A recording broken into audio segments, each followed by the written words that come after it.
Hello, this is Greg, host of Super NES Podcast, and you're listening to the Super NES Podcast. What, you never heard of a guy pimping his own podcast before?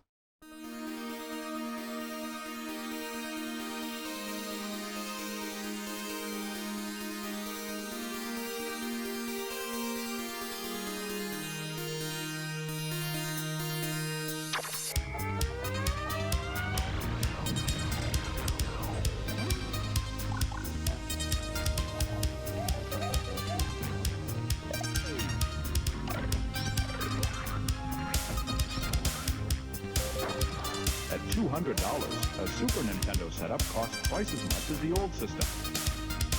For the money, the company promises better pictures, sound, and adventure.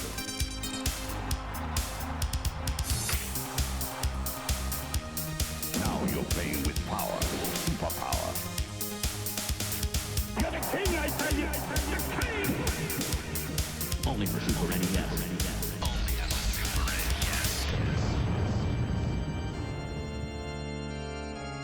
You're listening to the SNES podcast with your hosts, Soul Blazer and George.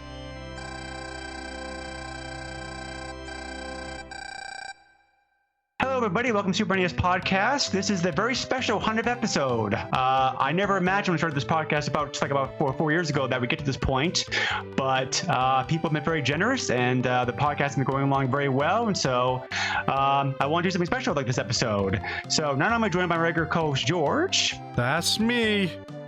My very faithful co-host, who I'm glad stuck around this time. Oh, did you want me to leave?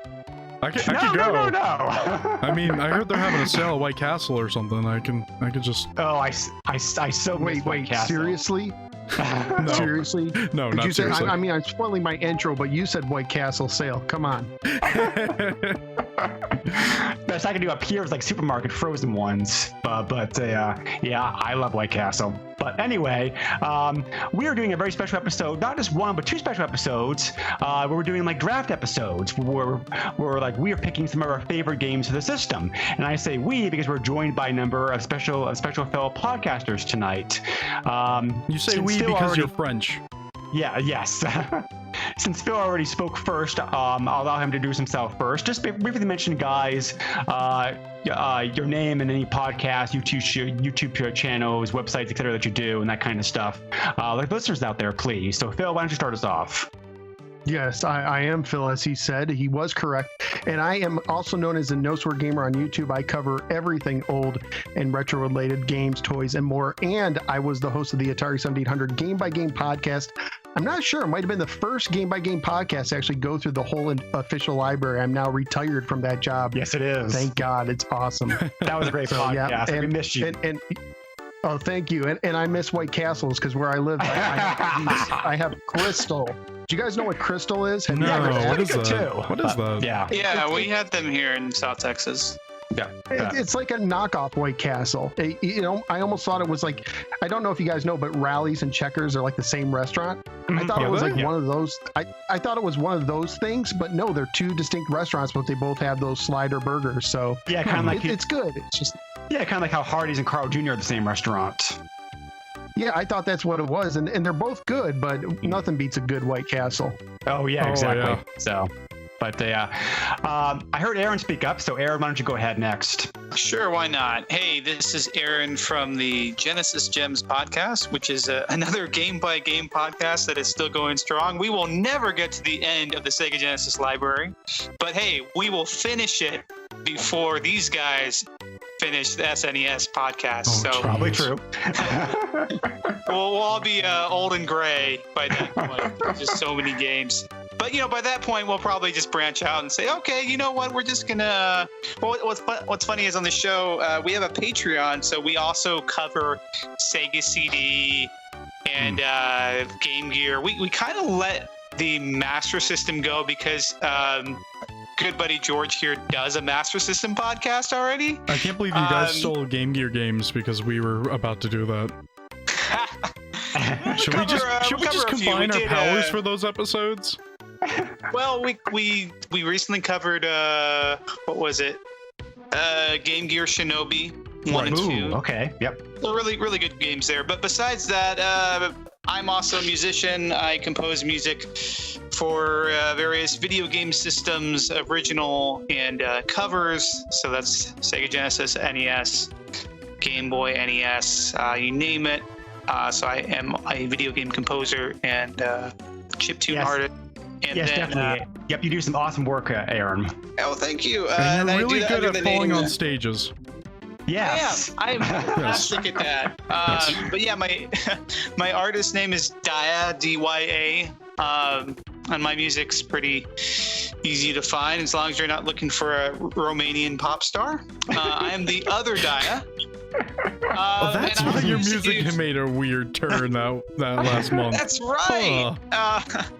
But finally, I used to do a podcast. Well, we'll bring it back eventually. Retro Obscura, which is a long-running podcast I was on. It was on there for several years and had a lot of great shows. But that show kind of covered anything Dreamcast and before. So that was just we wanted to cover just about any game as long as it was somewhat obscure. That was one of the first gaming podcasts I ever listened to. You're a very, very good podcast. Well, thank you, and hopefully we can bring it back. I hope so. Like I said, if you need help with anything, let me know. I appreciate it. Will, you're up next. Yes, this is William, aka Burger Time, from the Intellivisionaries podcast. Speaking of White Castle. Yeah, and speaking of burgers, when are they going to bring back Burger Chef? Oh, jeez. Yeah, I got into a kick looking up some old fast food places, and Burger Chef came up. It's like, I want that place to come back. Cool. Okay, so anything else? I don't really have much going on at the moment. That was the shortest one yet. Yeah, a lot of Nothing work. wrong with that, man. I got some things in the wings that I want to get worked on, but I don't know if I'm going to be able to. You and me both, man. You and me both. And last but definitely not least, Nick. Thanks. My name is Nick, and I host two different podcasts. One is the completed Virtually Human, the Virtual Boy Game by Game podcast, and the second is For Amusement Only, the EM and Bingo Pinball podcast. I do YouTube streaming of gameplay of Bingo Pinball, as well as I'm about to start streaming pinball creation on my YouTube channel. So I'm going to start a new project and wire up another game. So there'll be something interesting to see, hopefully. Or maybe it'll just be interesting to me. One or the other. I honestly find that interesting. Send me a link and I'll watch the archives at some point. Yeah, same here.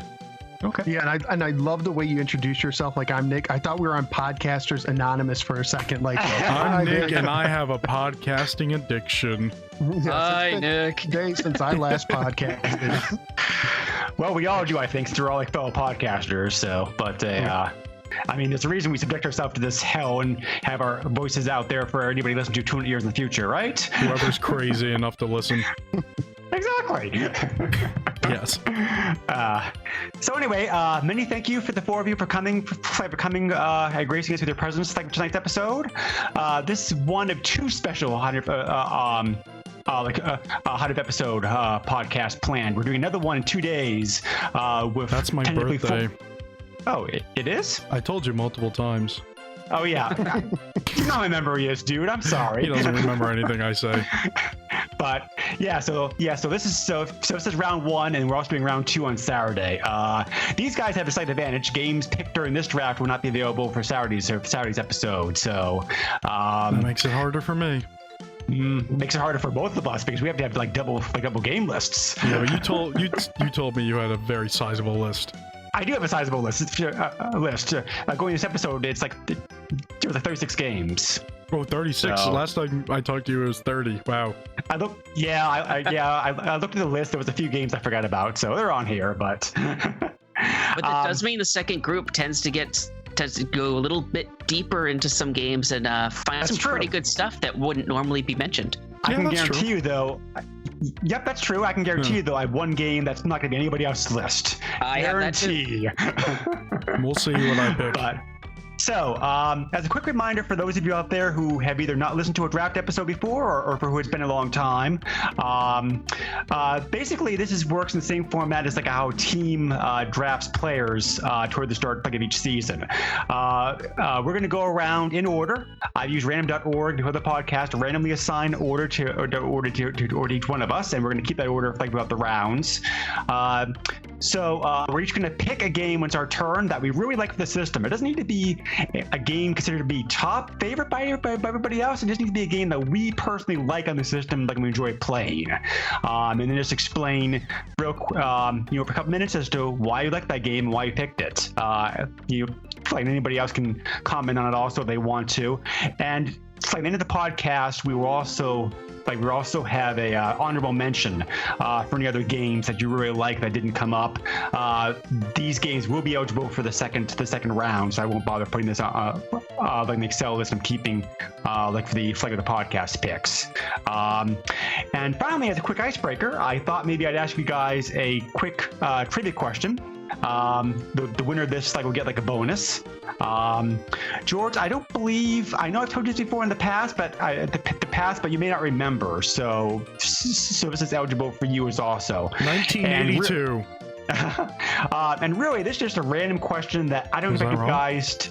I have said this before, but I don't think you guys will probably know what it is. So just I'll just toss out the question, and we'll go around, and whoever has the one closest to the answer, we get a special prize toward the end of the podcast. We're not guessing what color your underwear is, are we? That's been done before. Yes, I know. That was my idea. What, you don't change? Try to every day, but I try to every day. What does that mean? It's a bad joke. Yeah, I know, Greg. So real quick here. The Super NES was the first major purchase I made my own money way back in the tail end of 1991 when I was 15 years old. And at the time I bought the system, I also bought one game with it, which was very expensive to me because after all this my own money I was spending on here for a 15-year-old kid is a heck of a lot of money. But with the system I also purchased Final Fantasy II, aka Final Fantasy IV. And to this day, this is the most expensive game I've ever bought new in my life. So, what do you think the price was I paid for that Super NES game to go along with the system? So, Aaron, why don't you give me your guess? $79.99. Okay. Dang it. Will?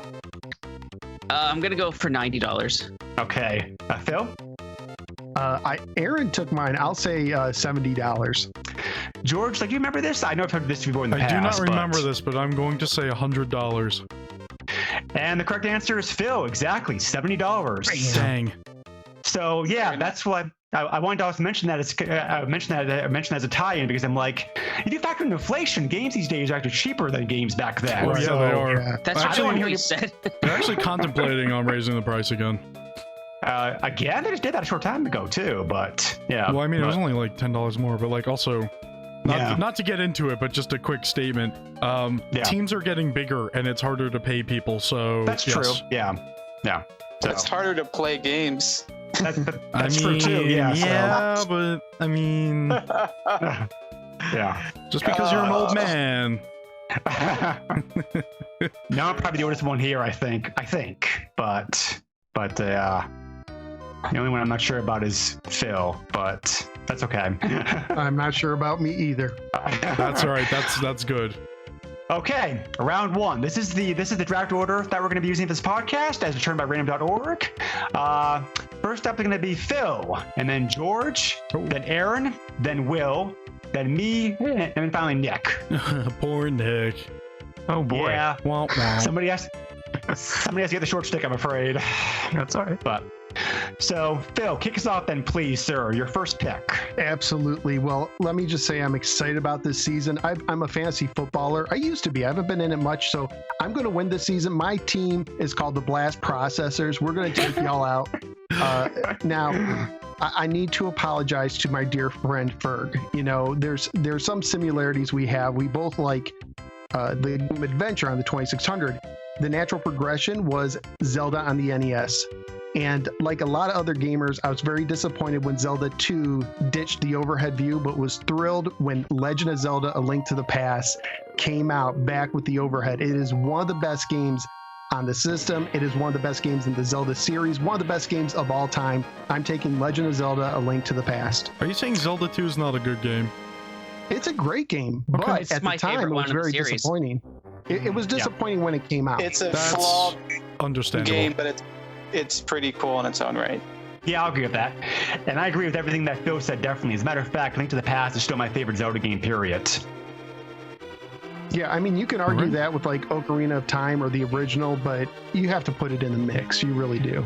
And as a side note, anybody who's not played Link Between Worlds for the DS definitely needs to do that, because that's a great follow-up.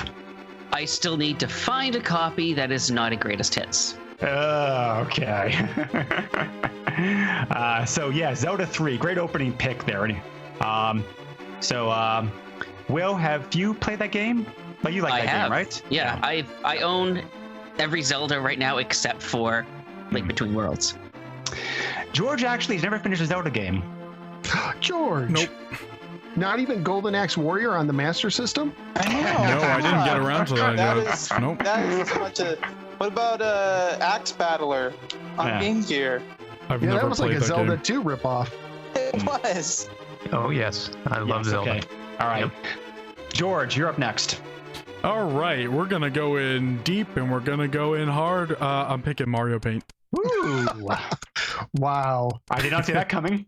You must really like that Fly Swatter game. You know, that's the best part of the game, obviously.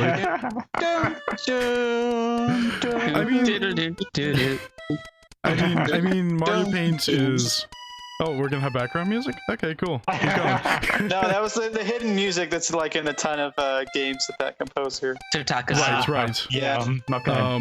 Yeah, Mario Paint is awesome. I mean, for those who didn't really have some sort of PC or didn't really use them, it had like a whole creation suite, and you know, I wish I was when I was a kid, I wish I had like I was in the SNES era, because like this would be an awesome thing I would play like all day, because you know, you got the painting and the drawing and you got the animations and the music creation. It's like, dang, like there's just so much here.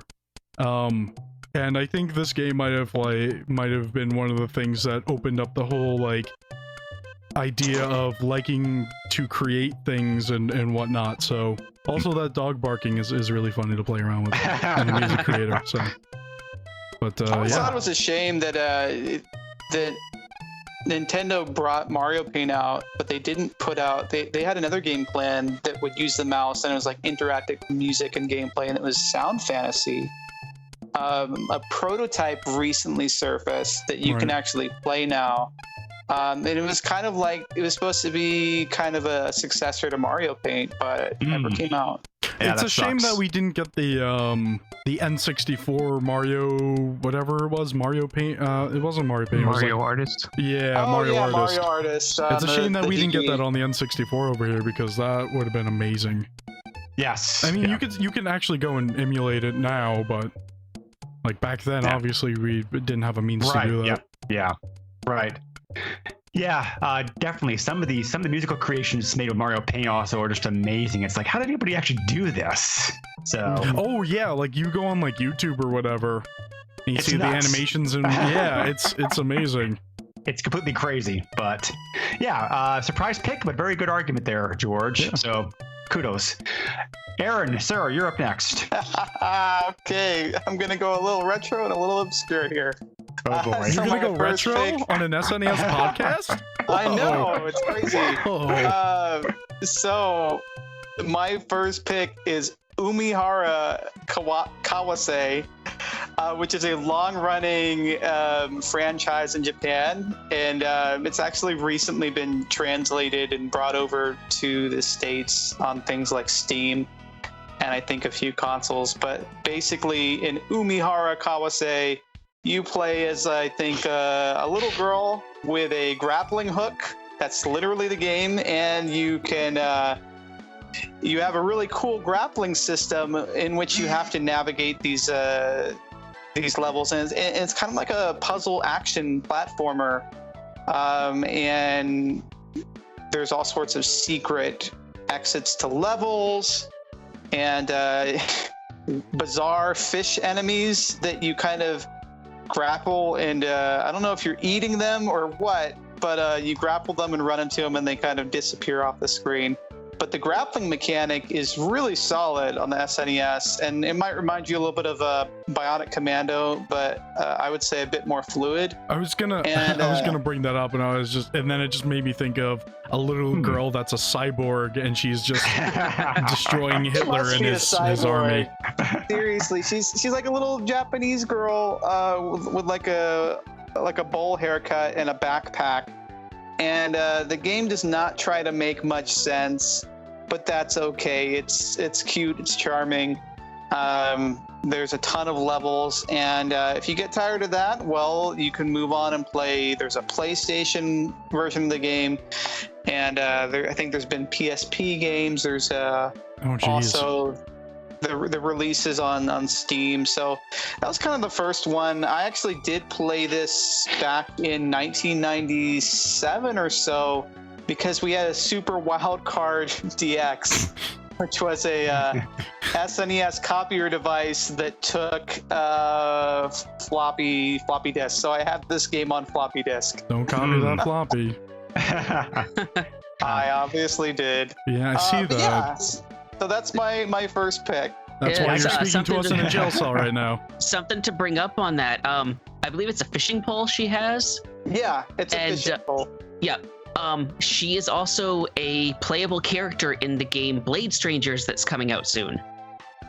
Who's making that? Because it's such an obscure developer of this game. Yeah, the people working on that, I think, also worked on Code of Princess. So she's a playable character in the game. They also added Shovel Knight and Isaac from Binding of Isaac to the game. Oh, very nice. As well as characters from Cave Story. Oh, okay. All right. Yeah. Well, I figured somebody would go deep with an obscure Japanese game I never heard of, and Aaron, you did it, so... That is one you should seek out. You literally need to know no Japanese to play it.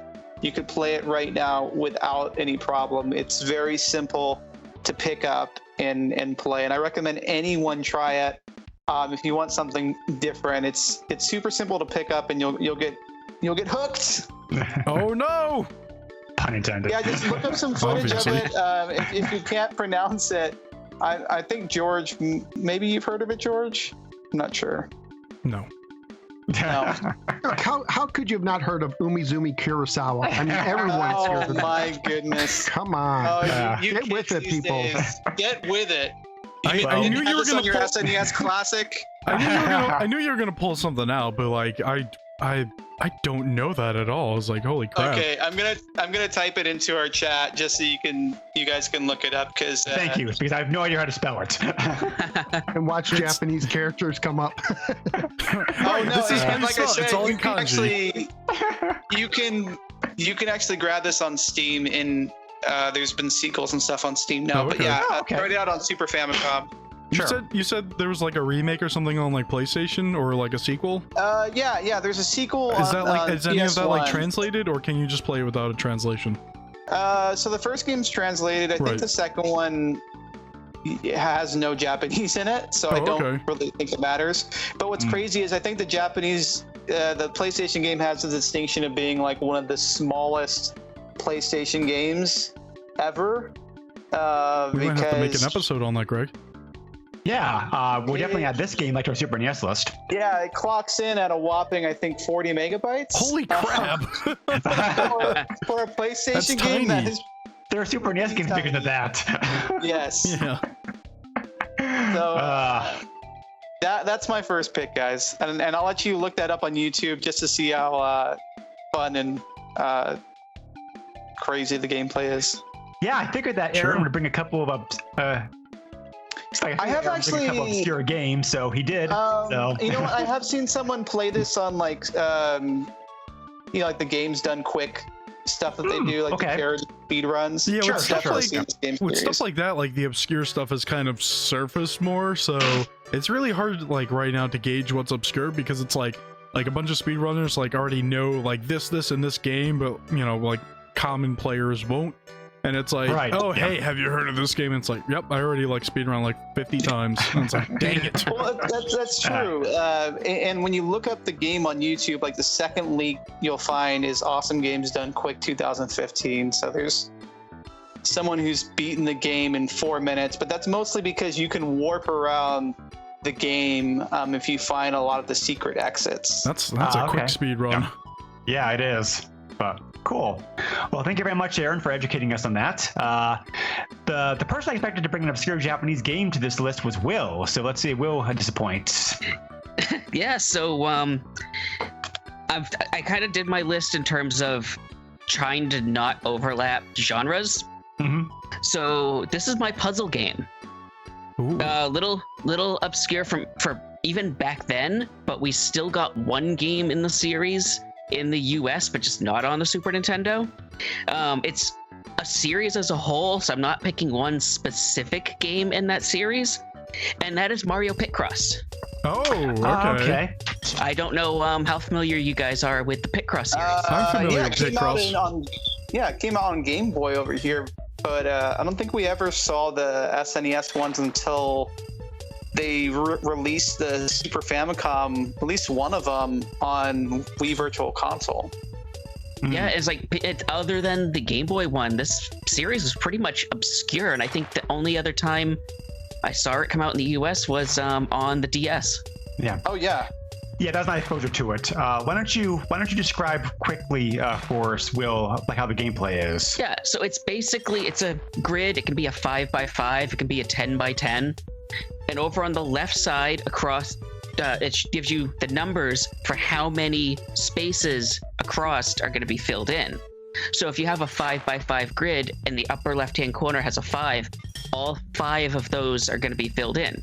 If it's a 4, then 4 of them are going to be filled in, but you don't know which 4 in there. They're all going to be side by side, but you don't know where to start to fill those in. So you have to kind of use logic to fill them in as you go through and figure out what the picture is going to be. Once you're done with everything, there's going to be a big picture. Games? Yeah. That's a shame. Well, it's a puzzle game. Cool. Well, and you said there was a Super Famicom version of it. There's a Super Famicom version, and I think there's 7 or 8 in the series. Did it start at Super Famicom, or did it start earlier? I think it may have started on the Game Boy. On the Game Boy, there was a Game Boy one. Yep, there was a Game Boy. There was a DS and 3DS one. And if you have a 3DS, are you guys familiar with the My Nintendo reward system they do now? Yes. Okay, you can actually, for 1,000 of the silver coins, which you get just by checking in, you could get My Nintendo Picross, The Legend of Zelda Twilight Princess. Which I have. There's also I got Pokemon that too. That's a really that's good free. It takes a long time to go through that if you want to keep it free. Well, I mean, if you're not paying for it, I mean, it's worth it. Cool. Well, awesome. I need to spend more time with that series. I played the game a little bit, and that's pretty much about it. So it's one of the games I forgot to add to my SNES Classic. Okay. But cool. Well, thank you. For my first pick, I'm going to go with a game that a game that I love in the system, but I don't think anybody here has played it, much as actually has heard of it. But it's a game I really, really love because it's very unique, different game. And this is Uncharted Waters: New Horizons. Oh, I had this game.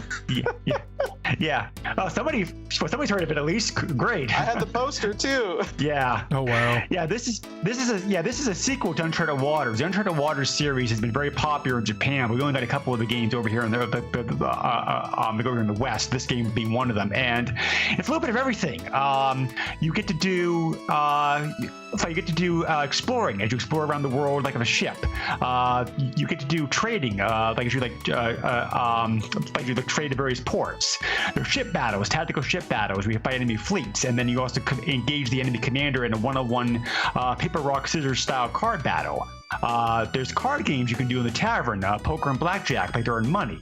There's RPG elements to the game because you're simply just leveling up characters and doing quests like and whatnot. There's a bit of everything in this game.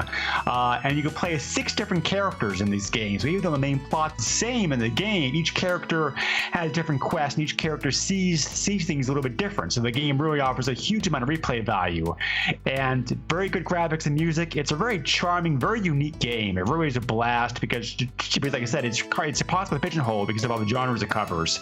And it's one of my favorite games, period, much less on the Super NES. So definitely like a great classic. I definitely recommend anybody out there who enjoys like different games. That sounds like there's a lot of ambition in that game. Holy crap. There is, It's yes. a port on the Sega Genesis. It's a little washed out, but it's still a pretty good port. You're poo-pooing on a Genesis game? Hey, you know what? At least it's someone who covers the games, right? Right. What is that supposed to mean? I don't know what it's supposed to mean, but yeah. Are you trying to take a shot at me? Like, what is that? No. Okay. No, there's no subtext here at all. Well, at least I cover games on my podcast. Because I thought you might have listened to one of our recent Master System Masterpieces episode. Covering the game. What's that about? Okay, so real quick, Greg, I agree with you. I think this is a kind of a hidden gem, and I think more people should play it. I think people might have been turned away because they think Koei and they think, oh, it's a deep strategy game. But this is lighter on the strategy and heavier on the RPG elements. Mm-hmm. But I was a huge fan of the game Pirates, and what I felt like was this was a nice balance between some of the more pirate-style gameplay and traditional RPG elements with the story progression, and the fact that you could just like spend your whole time just gambling, which is great. Yes. Yep. You could play blackjack, which is what my friends and I typically did when I'd go to his place when we play this game. That's pretty much what we did, was just play a lot of blackjack. And I like the historical aspect. Of course, it's not going to be completely true to history. They did take some liberties, but you are trying to discover the new world, much like the first game. But everything the first game did, the graphics are cleaner, the interface is better. So all in all, I think it's a solid pick. And the first game itself was actually, it was on, might have been PC 98 in Japan, NES over here, SNES, Japan. It was on Sega Genesis also. Yeah. So and I think there might have been there's an online game. I want to say there was a sequel or something. There's an online game currently available. Yeah, there's an online game currently available here in the West. Like Uncharted Waters, like online, which is just which focuses upon the ship battling aspects mostly. I played it a little bit. That's not bad. Okay. But there are a bunch of sequels in the PlayStation and other systems that never came out here in the West. So. Yeah, and it was on the NES, and it looks like your version came with a map, and I'm a fan when games come with a map. I think that's cool. Koei always included maps in their games, which is great. But cool. Okay, I'm glad somebody's played it. And to finish up round 1, Nick, you're up. Okay, my tastes are decidedly more I thought mainstream. Nick was from America. Well, my first pick is actually the $70 masterpiece, Final Fantasy II. So all the games on my list I've poured dozens and dozens, maybe hundreds of hours into. I've played through Final Fantasy II in multiple incarnations, even with its correct number. And I still remember the first time I played that and how mind-blowing it was compared to Final Fantasy I. And the fact that your characters could emote slightly just by tipping their head 2 pixels or however much it was incredible. And the sheer scale of the music, the score, was just amazing compared to Final Fantasy I. And that soundtrack is one that I still listen to while programming to this day. So it's definitely left a mark in my life. And despite how soap opera-y the plot is, especially compared to later Final Fantasies, it was such a huge step above what was available at the time. It was quite incredible. I would definitely agree with you. I almost picked that game. It's in my list, and now I've got some other games to sub for it. But it was the very first. It wasn't the very first RPG I played, but it was the very first RPG that I ever actually beat. And maybe that's because we got the easier version, quote easier version. I still thought it was kind of hard when I was a kid, but I remember being amazed that you could jump on a whale basically and fly to the moon. And the last boss you fought on the moon. It was crazy. Wait, are we still talking about Final Fantasy 2? Yes. Absolutely. Oh, wow. Right. It's pretty insane, and I loved all the little. The most recent time I played it was on the PSP, which is probably the definitive version. Mhm. But I played it on the PSP, and I just like Nick, I've played it on countless systems. SNES more times than I care to count. The DS version, the remake, and then the PSP version, and yeah, I just can't get enough of it. The story, it's just very nostalgic for me, and it's got that whole hero's journey where you've got a character who is he's trying to do the right thing, but he's also trying to be loyal to his empire because he thinks, they're doing the right thing, and then he kind of realizes that he's on the wrong side of history, and so he changes his ways. And kind of goes through a whole journey, and it's so funny when you play this game enough, you start to realize when people are going to leave your party, so you unequip all of their items and sell the local merchant, which is what I always did. Or you went to the Tower of Babel and there was this one item that you tried to get, but there was like a 1 in 99 chance that you could actually pick it up. Yep. Not as bad as the odds trying to get this stupid rat's tail like on the moon. Yeah. I remember doing many battles just to get that, so I agree. Yes, I purposely avoided putting a Final Fantasy game on the list because I knew it would be picked. But I love the series as a whole. I like this one. I liked 3, aka 6, a little more, although my favorite is number 9. I think out of all the Final Fantasies I played, I think I have the least amount of knowledge and experience on this one, to be honest. It's probably the most accessible out of it certainly is, with it being on the DS and the PSP and this and that and the other thing. Well, even combat system wise, they try to make this system, each character you meet has their own special skill. You're not really assigning different abilities or magic or whatever to people. Like, what you see is what you get with this game. Yeah, I agree wholeheartedly. Like everybody else was saying, this is still my favorite Final Fantasy game. Period. Really? Yeah. Wow. Okay. Very, very close, but yeah, it still is. I also even really enjoyed the After Years quite a bit. That was a very fun pseudo sequel. Fan fiction. Yeah, pretty much. Yes, but still fun. Fan fiction.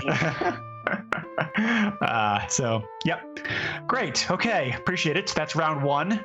Going back around again to the top of round 2.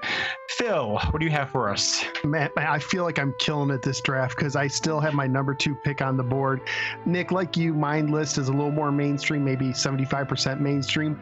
I'm going to go with Super Mario All-Stars. I can't tell you how awesome this was when this was released. To put all 3 games, when you couldn't just download them, to put them all 3 Super Mario games on one cartridge, plus give us the Japanese Super Mario Brothers 2, which half of us didn't know existed when it came out, mind blown. And the fact that you could now save, this might be one of the earliest official video games that allowed you to use save states in a game previously released that you couldn't do that. So that was awesome as well, that you could just save your game if if you're like one of those ashamed kids who never beat Super Mario 1, now you had a chance because you just saved it, And Nintendo did something that I don't think any company has really done as well, and that is take a game, keep the core gameplay just as good as the original, but give it an upgrade in like the paint and sound department, because these games are just perfectly upgraded. I can't think of any other series that some other companies have tried to do that. I know on the PlayStation 2 there's a compilation of Sega games where they tried to make them more 3D, and that was like a lukewarm mixed result.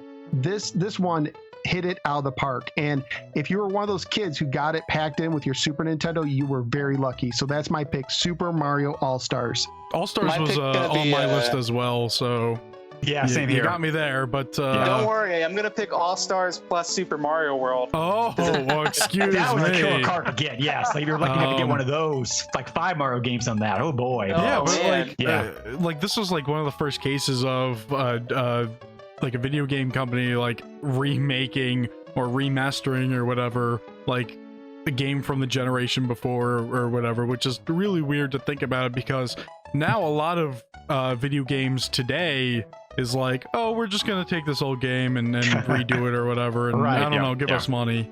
Well, like, There's also the first case I think of a company releasing over here in the West a game the game that previously had been Japan only. Right. And I remember getting this when it came out, and I playing lost levels, and I understood right away why Nintendo did not bring this game over here, because that is wicked hard. It's like, man, that's way like more Mario, than Wicked Hard, dude. Yeah, That's almost Kaizo stuff. that's like Mario 1 like on super steroids, like times 10 for difficulty. It is brutal. I just had to look it up. Ninja Gaiden Trilogy would do it 2 years later.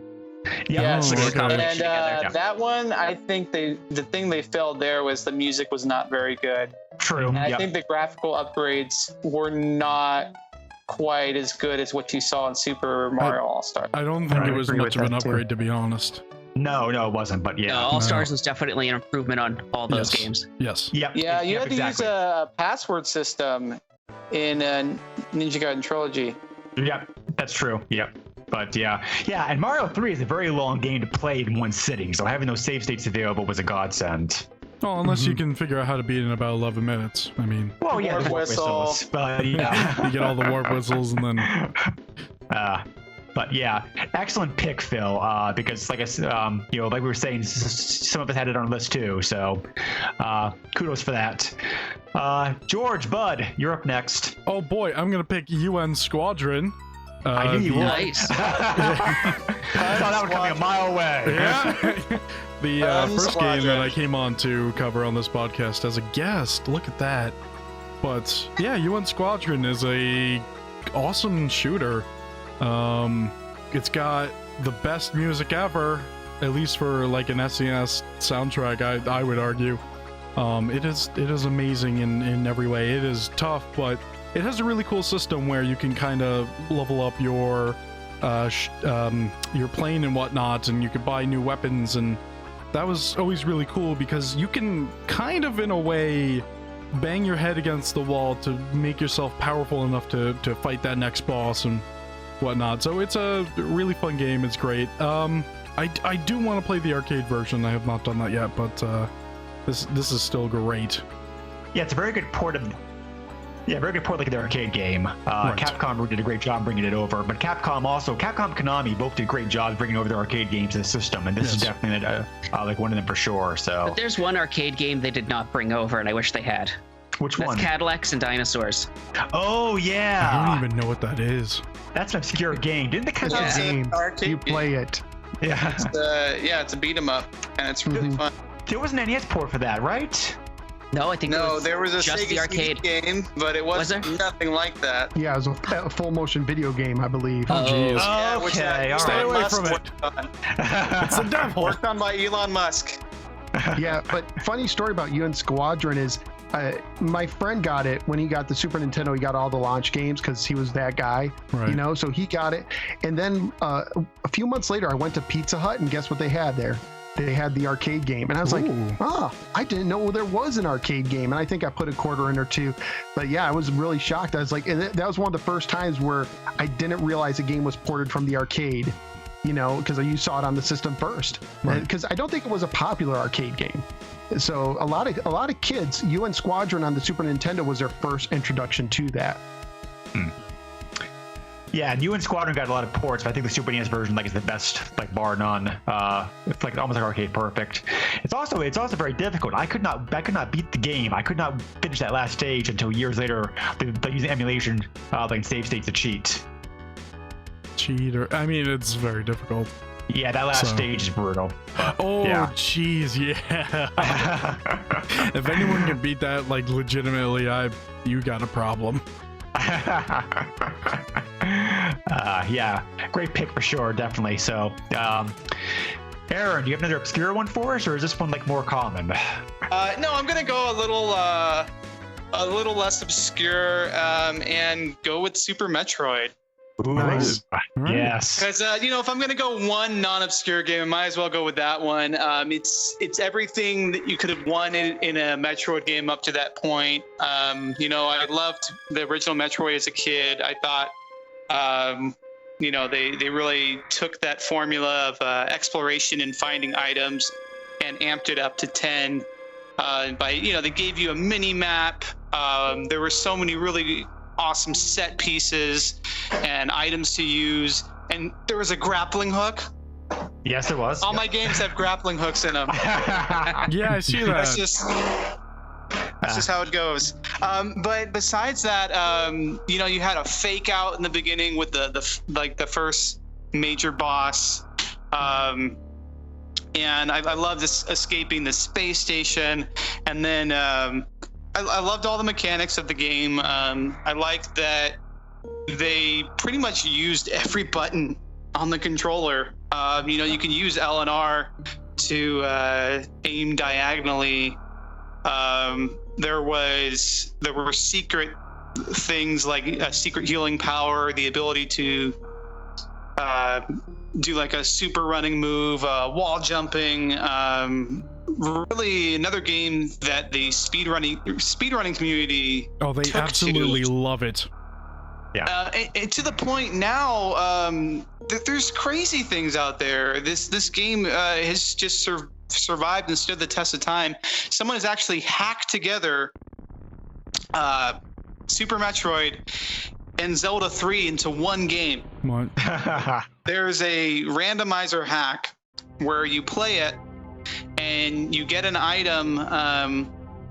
You have to get items from both games to complete it, and basically there's portals between the worlds in the hack.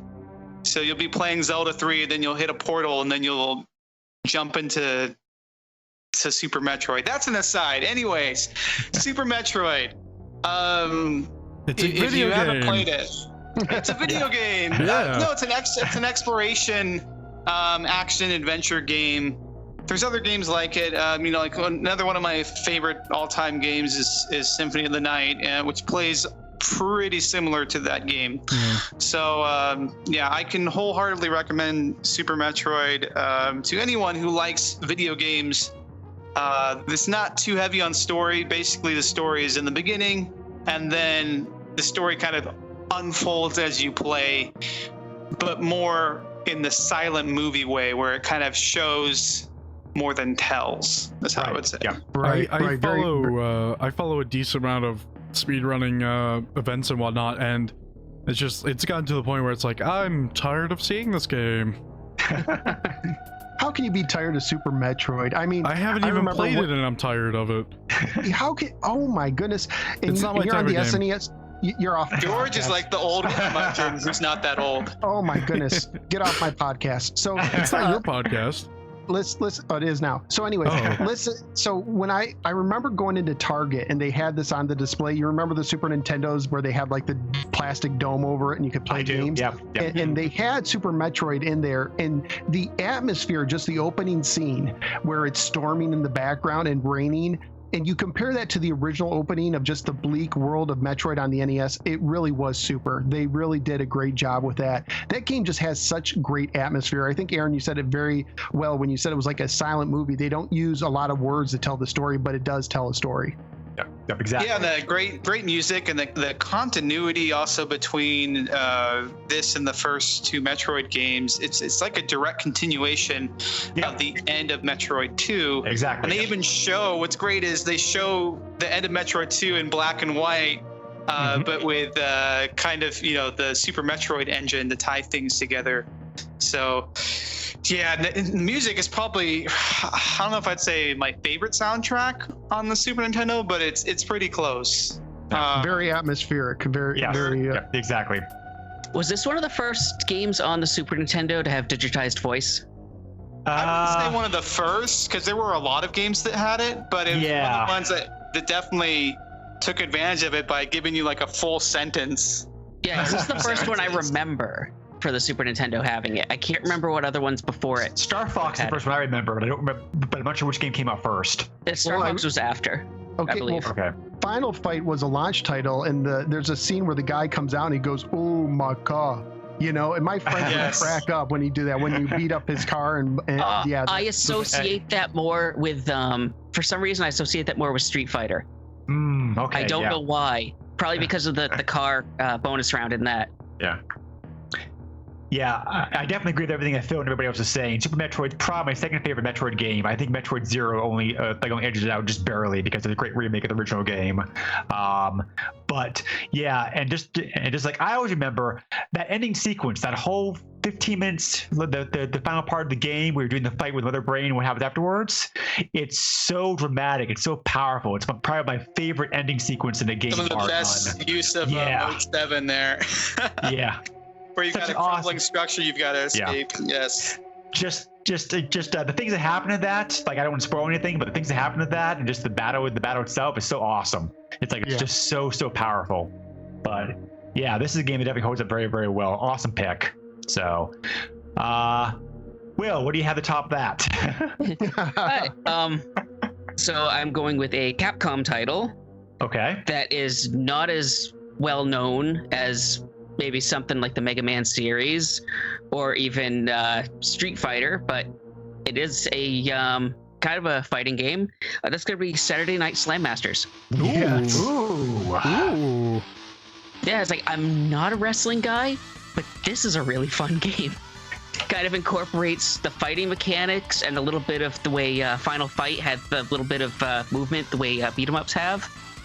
And being able to throw people around the ring and up against the ropes. And yeah, it's all around. It's a great game. You can play as Mike Hagar in it too from Final Fight. Exactly. That was so awesome to see Mike Hagar in that game.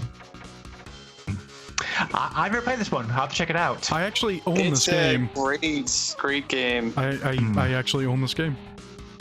Cool. And I think it's I don't own a physical mode. copy, but it's on my SNES Classic. The SNES version has a 4-player mode, if I'm not mistaken. Oh, I don't remember. I don't have friends, so I wouldn't know. And there was actually a sequel in Japan, but only in the arcade. Right, I've heard that. I'm gonna have to look that up then. Yeah, I heard it was pretty interesting. I think there's 2 or 3 games in this series, actually. But yeah, the second one plays a bit different than the first one. Yeah. Yeah, names are good these days. You probably could emulate it very easily. Yeah. Oh yeah. But technology is getting better, everyone. But it's another one you can play on Sega Genesis. Which one you like better is up to you, because they're both pretty solid ports. There are some differences between the two versions.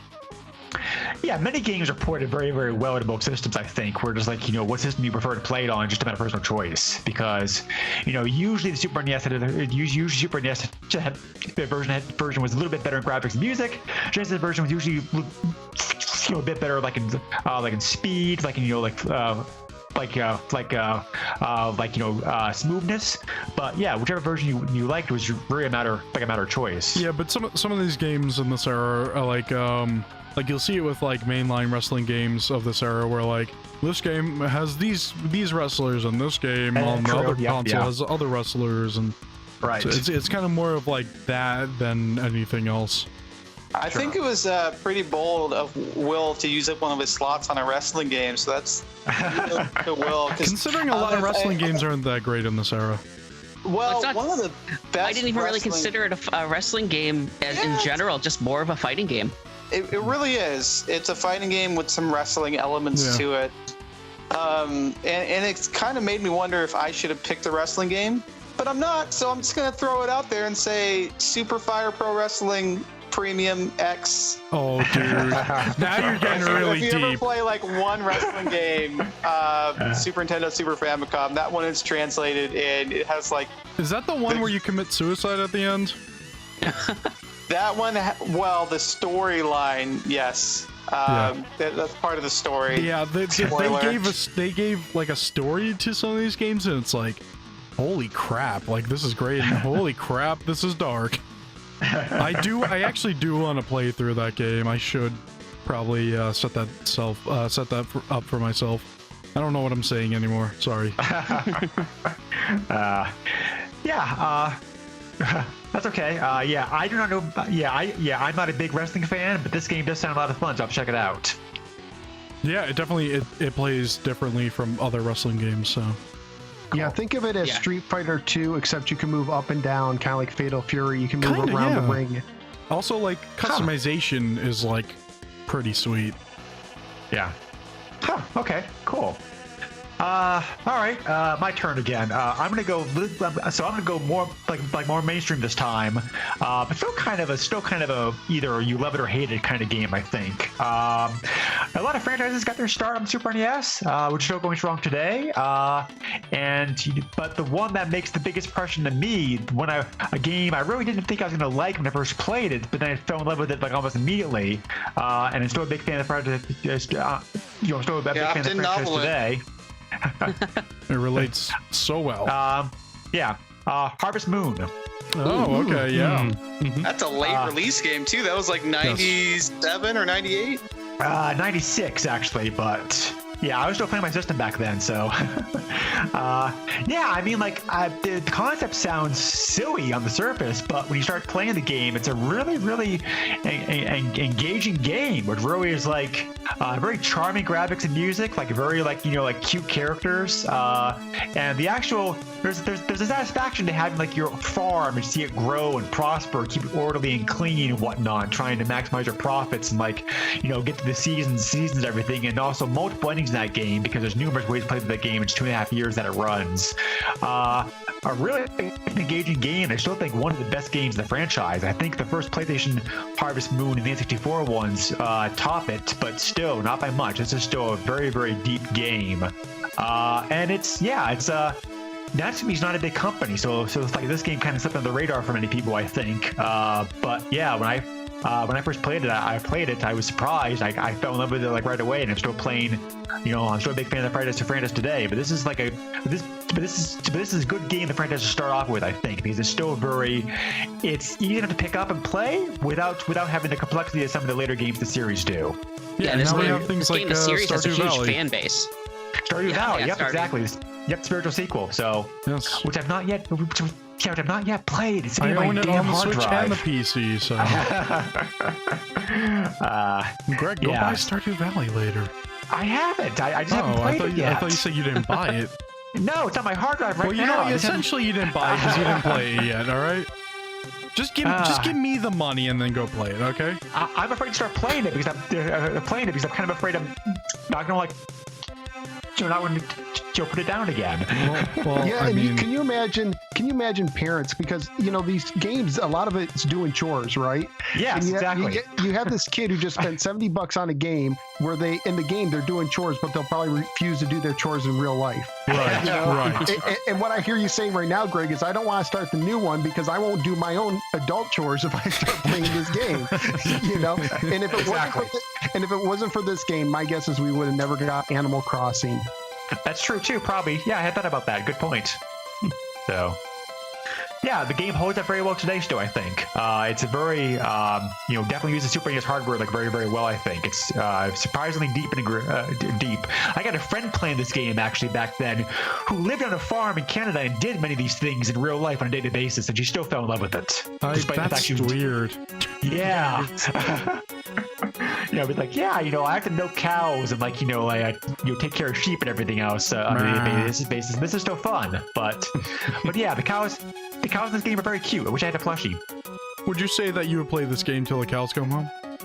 Ooh. Funny. Okay. Nick, close us out with this round then, please. Okay, so yet again, this is pretty mainstream now, but it wasn't mainstream when it came out, really, which was very surprising to me. My pick is Earthbound. Oh, dang it. Earthbound. Awesome pick. I followed in Nintendo Power when they first printed that localized screenshot of Earthbound Beginnings or Earthbound Zero or whatever you want to call it, Mother 1. And I was really interested to play that game, and it never came out. Eventually, Earthbound showed up, and I figured they had just moved on to the Super Nintendo, only later realizing that they had just not ported over one of the games. But the localization for this game is absolutely top-notch. In fact, there was a book that was recently released called Legends of Localization about the localization process and some of the choices that were made during the dialogue, or in the dialogue for the game. It's an excellent read if you would like to pick that up. But the game itself is Americana through the lens of the Japanese, with a really quirky Nintendo-esque twist. And I find the whole mixture incredibly fascinating and just a wonderful, nostalgic kind of game to play. Apparently, it really the Japanese reminds me... think that giant pencils are a problem in the U.S. Well, yeah, as opposed to octopi or whatever. Oh, that's a threat. I'm afraid of that every night. So, everything in this game, the graphics are very whimsical. The localization, as I say, is just excellent, and there's tons of humor in the game. The backgrounds, which gyrate and pulsate as you fight these monsters, which have quite clever names, and yes. Everything from your absentee father to somebody slamming the phone every time they hang up, all that kind of stuff, just comes across beautifully. And it still holds up today. My kids and I are playing through that right now. Well, that's awesome. And they're enjoying it as well. So don't forget about the unique HP mechanic where it's you one can of beat those, it. Yeah, rolling counter. Yeah, it's a rolling counter, and if you're getting hit with something that's going to kill you, hurry up and eat that cookie, and you're fine. That appeals as well because I restore pinball machines, especially the older electromechanical variety, and some games have motorized reels that keep track of your score, and they work in exactly the same way. So if you eat a cookie, you're all right. Yes, you have to shove cookies into the coin slots. Okay. How do you get cookies that small? Well, you break them up as you shove them in. Oh, see, I don't know anything about pinball. There you go. Yeah. Speaking about like Earthbound Battle, this game also has a mechanic that I wish more games had. If you get strong enough, you can automatically win the fight against the monster. Boom. Mm-hmm. I forgot about that. That is so good. I wish more games did that. But yeah, Nintendo really wanted this game to be a success, but it kind of flopped over here. And it's only recently, in recent years, that this game has kind of attained cult status. So it's very surprising to me because they spent a boatload of money on advertising, and they produced an entire localized guide that went with the game and the was sold together. Yeah, but they kind of like advertised it in the wrong way, you know? Yeah, that's been argued before too, that they kind of went about the wrong way. But yeah, I mean, like this was like over 20 years ago. I mean, like they really didn't know how to. When you have an ad in Nintendo Power, you say, "Hey, this game stinks." It's like, it's like, okay, thanks. Turn the page. Like, why should I bother reading on? You know. And at the time, I didn't have a Super Nintendo at all, so I couldn't pick the game up, and I really wanted to play this game. Oh, okay. And then it wasn't until later when I got my Super Nintendo, the game was way too expensive.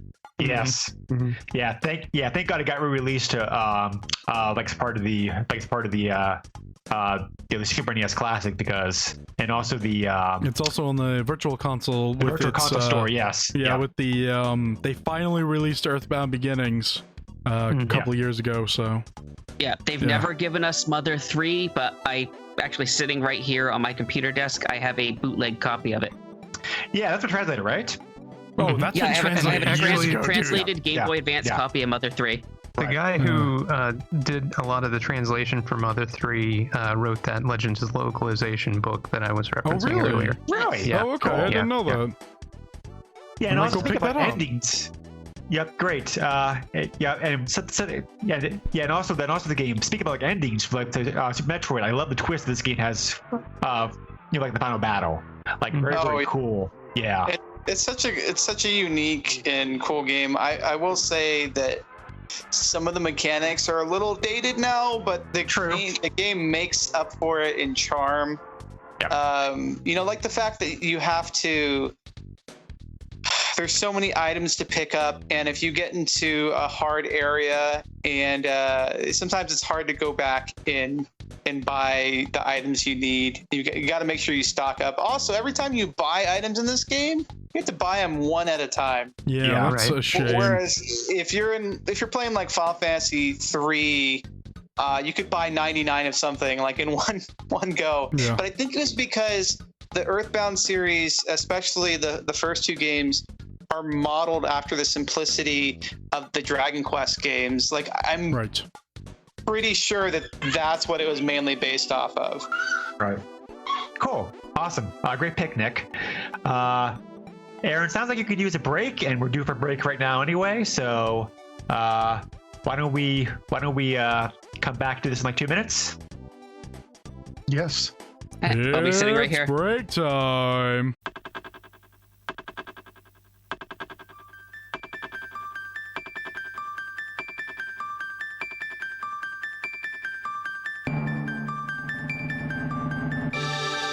So, if like everybody's ready, like we'll get round 3 started.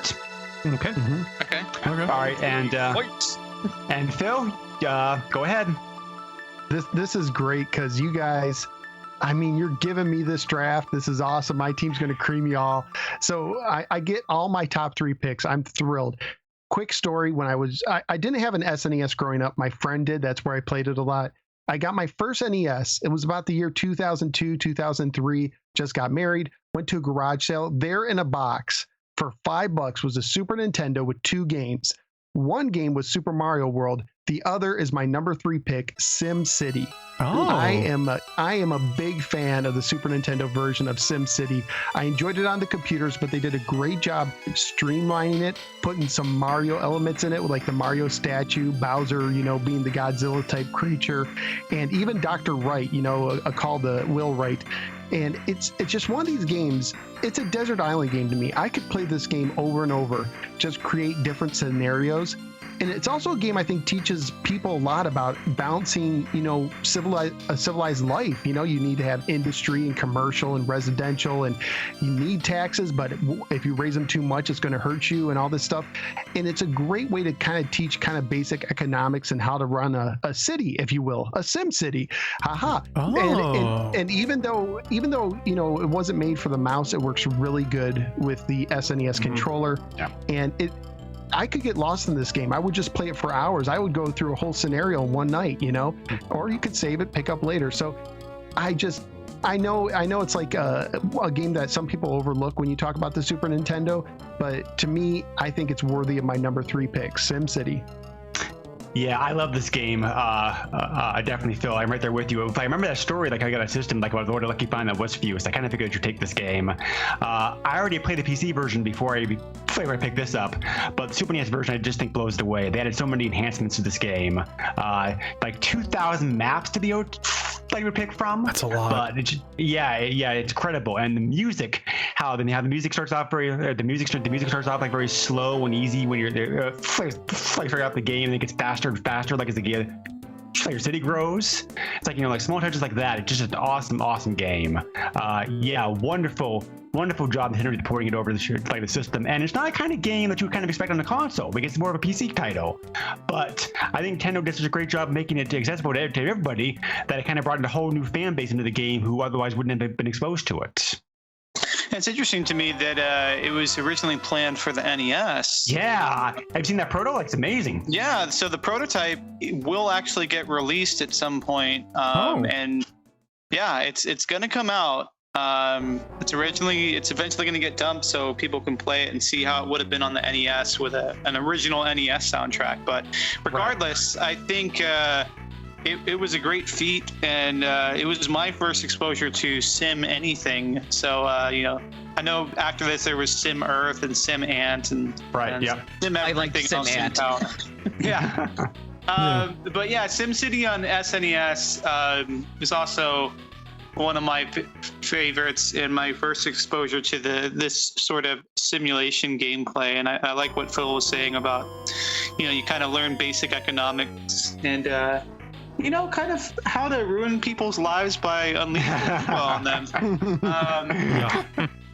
Take their power away. Yes. Or for me, I would always, instead of, so there would be less pollution, I would just make everyone use trains.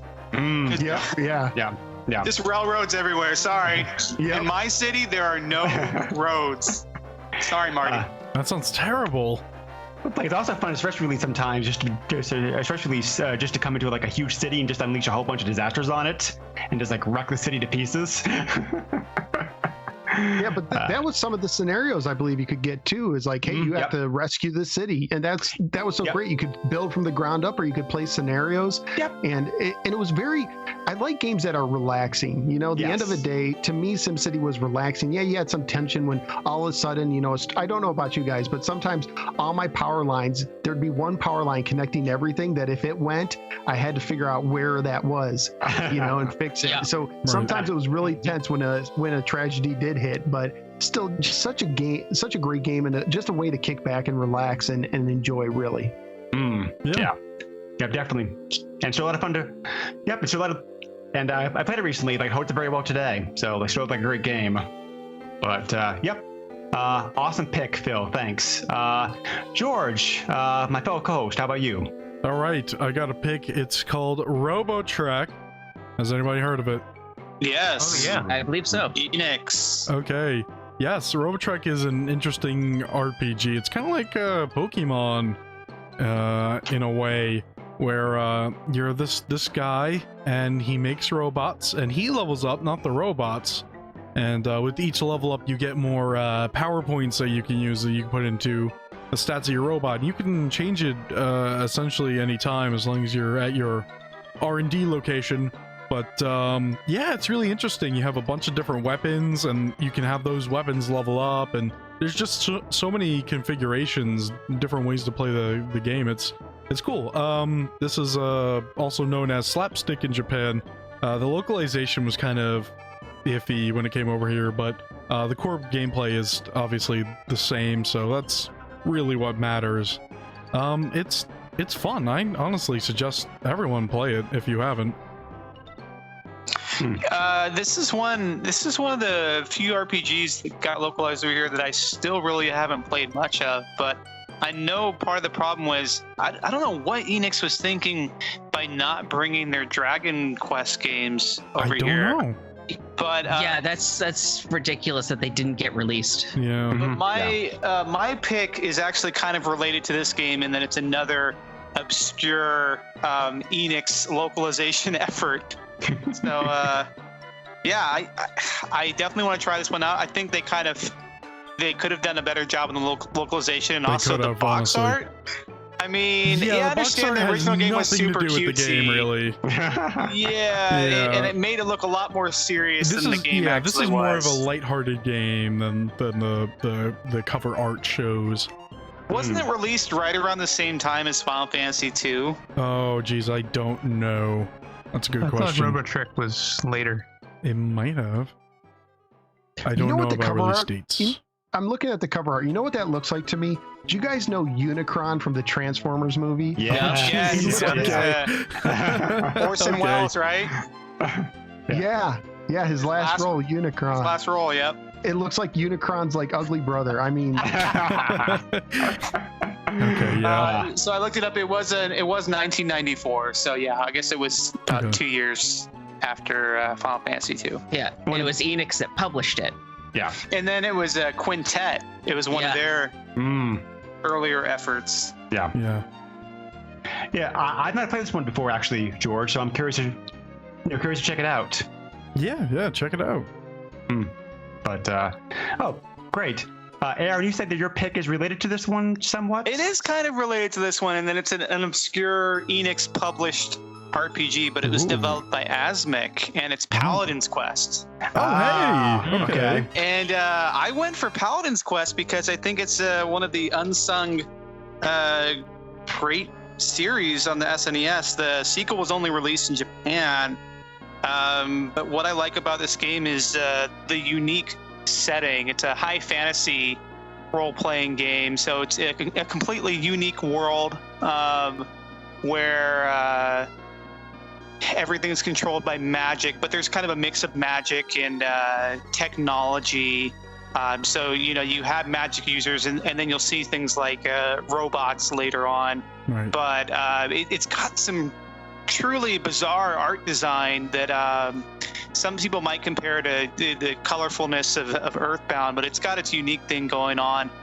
And the easiest way I can describe the gameplay itself is that when you get into random battles, what makes it different is that you can basically you can attack with any body part, and so you can equip stuff on your legs and on your arms, and you can even hit enemies with your head, and so you can target using different things. And it was unique in that you didn't have to use the A, B, X, Y buttons at all. You just used the left, right, up, and down to pick which button you wanted to use to attack. And it's turn-based, which was fine, and the sort of thing where Japanese RPG, you progress and pick up new party members along the way. But the storyline's very bizarre, and you basically bring about the apocalypse into the world because you were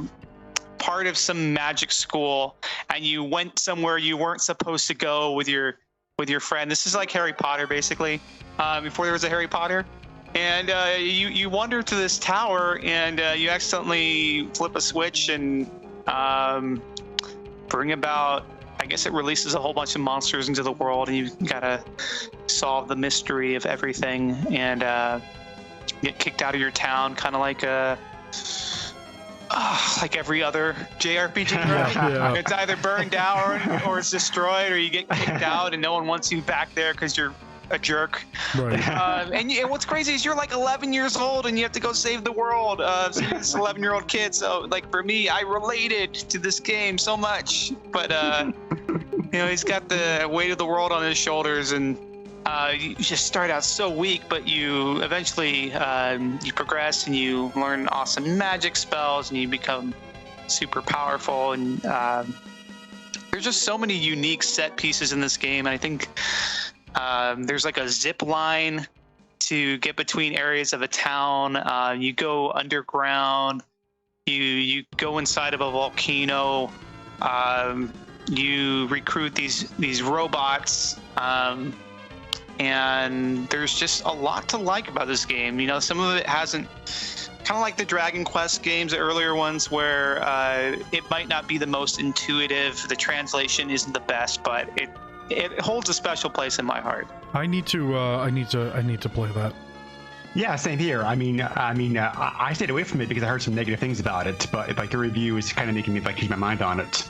Yeah, it was so like when I got it, I was a preteen. It was one of the games we got in a trade or something. So I'd already played Final Fantasy 2 and 3 at that point, and even Lunar on Sega CD. And this might not be quite at that level, but the way Greg put it was that we don't have to pick the greatest games in the system, but just games that we had a lot of nostalgia for. And I think this fits nicely, where it's not quite mainstream, but it's not completely obscure either. Right. Yeah. I'm finding it interesting that the art style of this game is a lot like Fantasy Zone. Yes, Ooh. it's very pastel. Yeah. And really unique music, and the enemies, and it's kind of like Dragon Quest, where you bump into an enemy and you get into a random battle and you see like a full color screen. Yeah, this is one I'm gonna have to add to my classic. Yeah, same here. Have to check it out. So thanks. Yeah. And it was kind of, we didn't get any of the Dragon Quest games on the Super Nintendo. So this was kind of like filling in that gap for me. Right. Mm-hmm. Makes sense. But cool. All right. Will, how about you? All right, I'm gonna go for another RPG. It's not an Enix. It came out March 9th, 1996, which was the day after one of my birthdays. I think I know where you're going with this. Yeah, pretty well known. One of its characters I have been wanting to see in the Smash series for a long time. And that is Super Mario RPG. Okay. No one's heard of that game. Okay, so I understand the Super Mario part. I don't understand the other part. How does this work? Put these two things together in my mind. Yeah, it is a quirky game, I'll give it that much, but they pulled it off very well.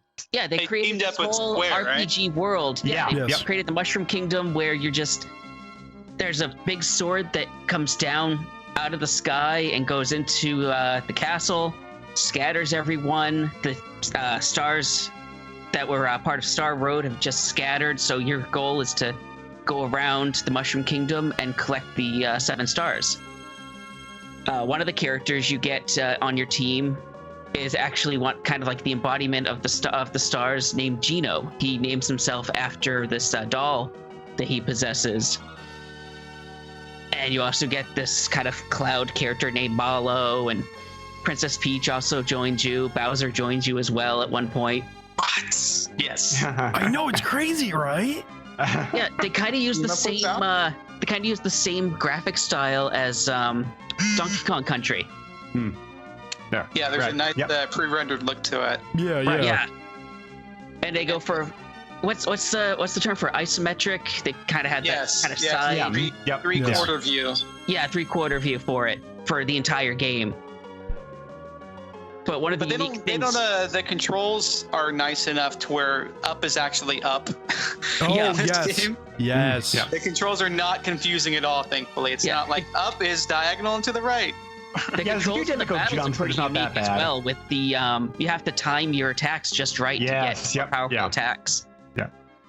Yep, and there wasn't an official sequel, but a lot of these ideas and concepts got carried over to the Paper Mario series.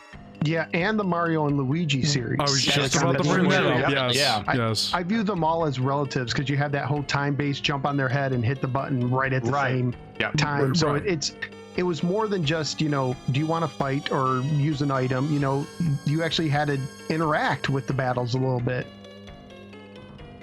Yep. And if anyone's ever seen it, there's a great rap that somebody released about this game too. No. Using the forest theme. It's really cool. Yeah, this is another late Super NES game, but that probably did not get as much attention as it should have because of its late release. But yeah, fun game.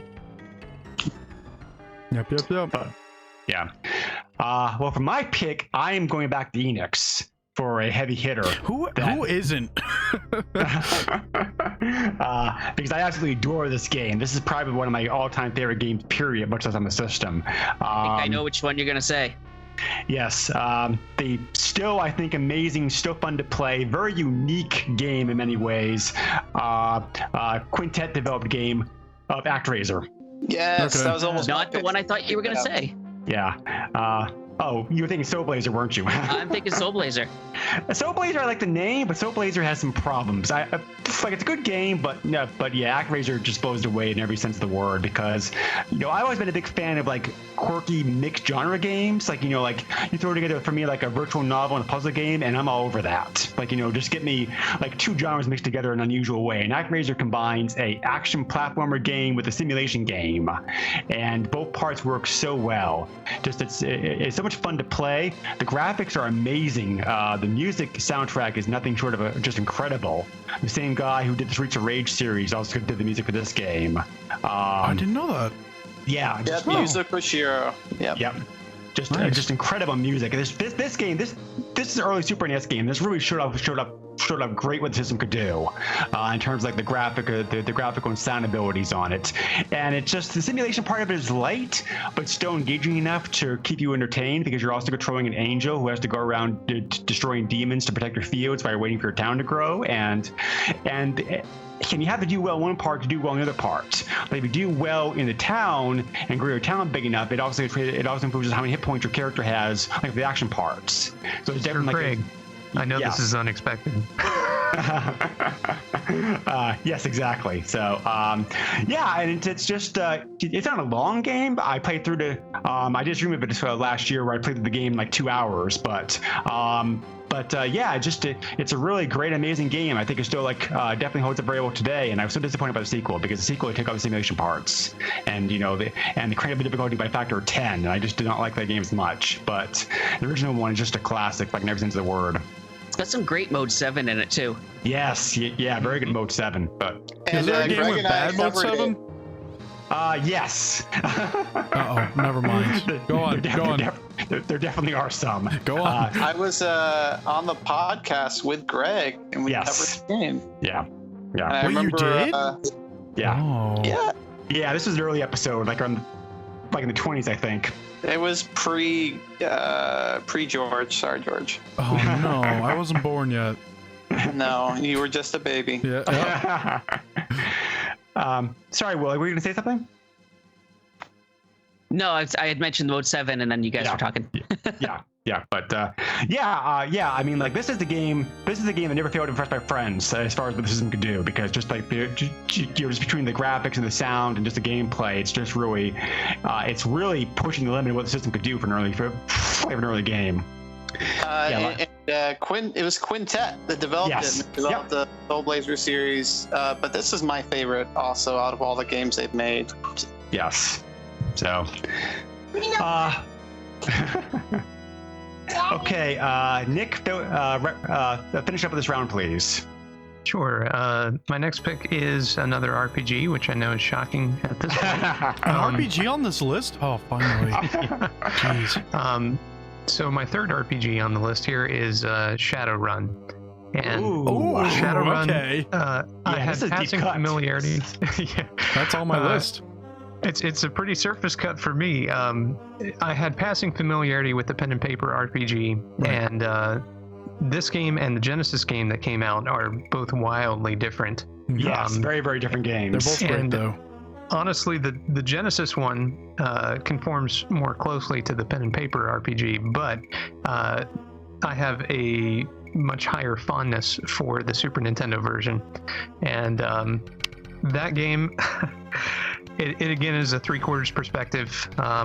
It controls very smoothly. It's an action RPG, so you basically switch from movement phases and investigation type phases to combat, and when the guns come out, you can point and shoot. I think I learned from your podcast that you could actually use the SNES mouse with this, which would certainly have made controlling it even easier. But I've played through it, a bunch of times using just the controller and never had a problem.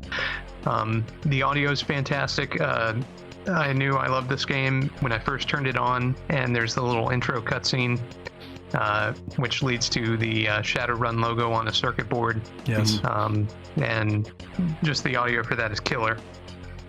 But my absolute favorite part of this game is this guy who is breakdancing in a city in the middle of the town square towards the middle of the game.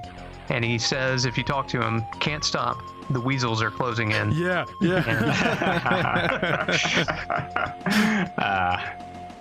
Yep. I can totally respect that pick because, I have a friend who loves Battletech games a lot, and there's several in the system, and they're flawed games. So even he admits that, but still, if you're a fan of the franchise, you still are all over it because it's actually great to get something like this. So I totally can understand that.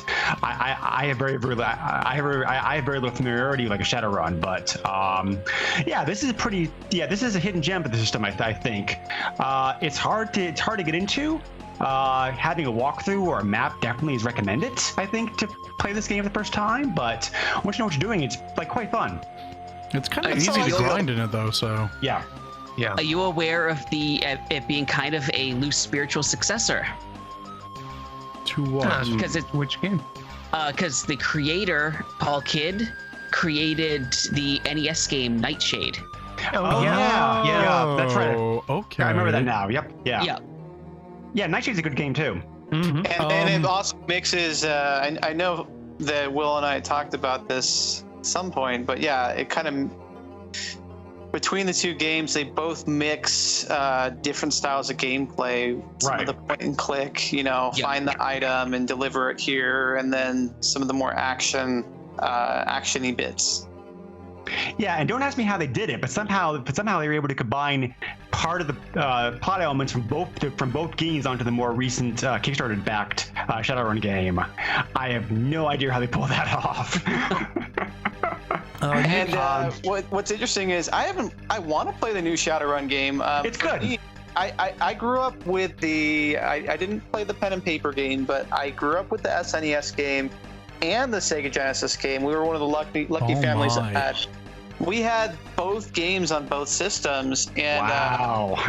I had that unique perspective. And what's crazy is when I was a kid, I liked the Super Nintendo version more because I felt the story was a little more accessible, and I thought the atmosphere was better. I could understand it a little more.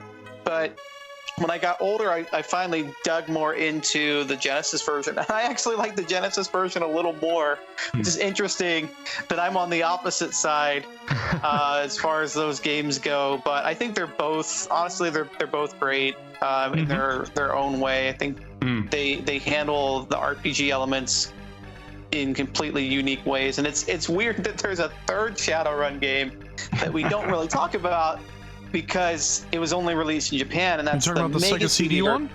Yeah, that one. Have they finished translating that yet?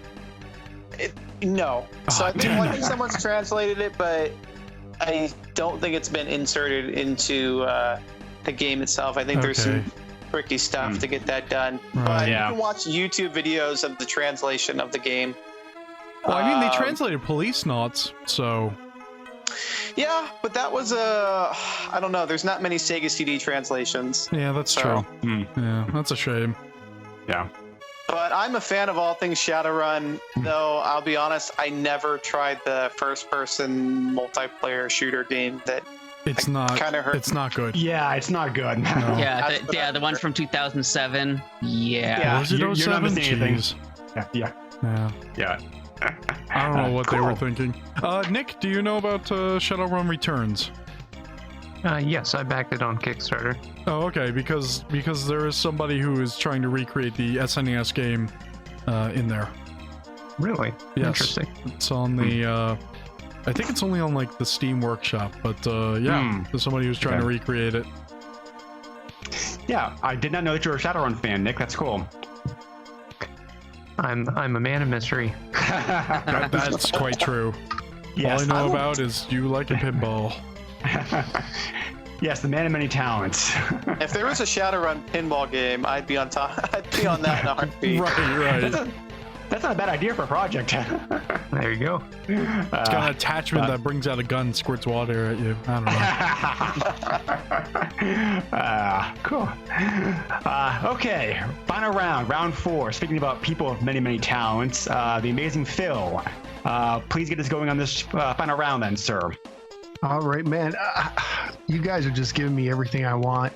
And I actually think I'm going to go off my list a little bit, because my fourth pick was originally going to be what was one time known as Super Mario Brothers 4, which would be fitting for the fourth round, Super Mario World.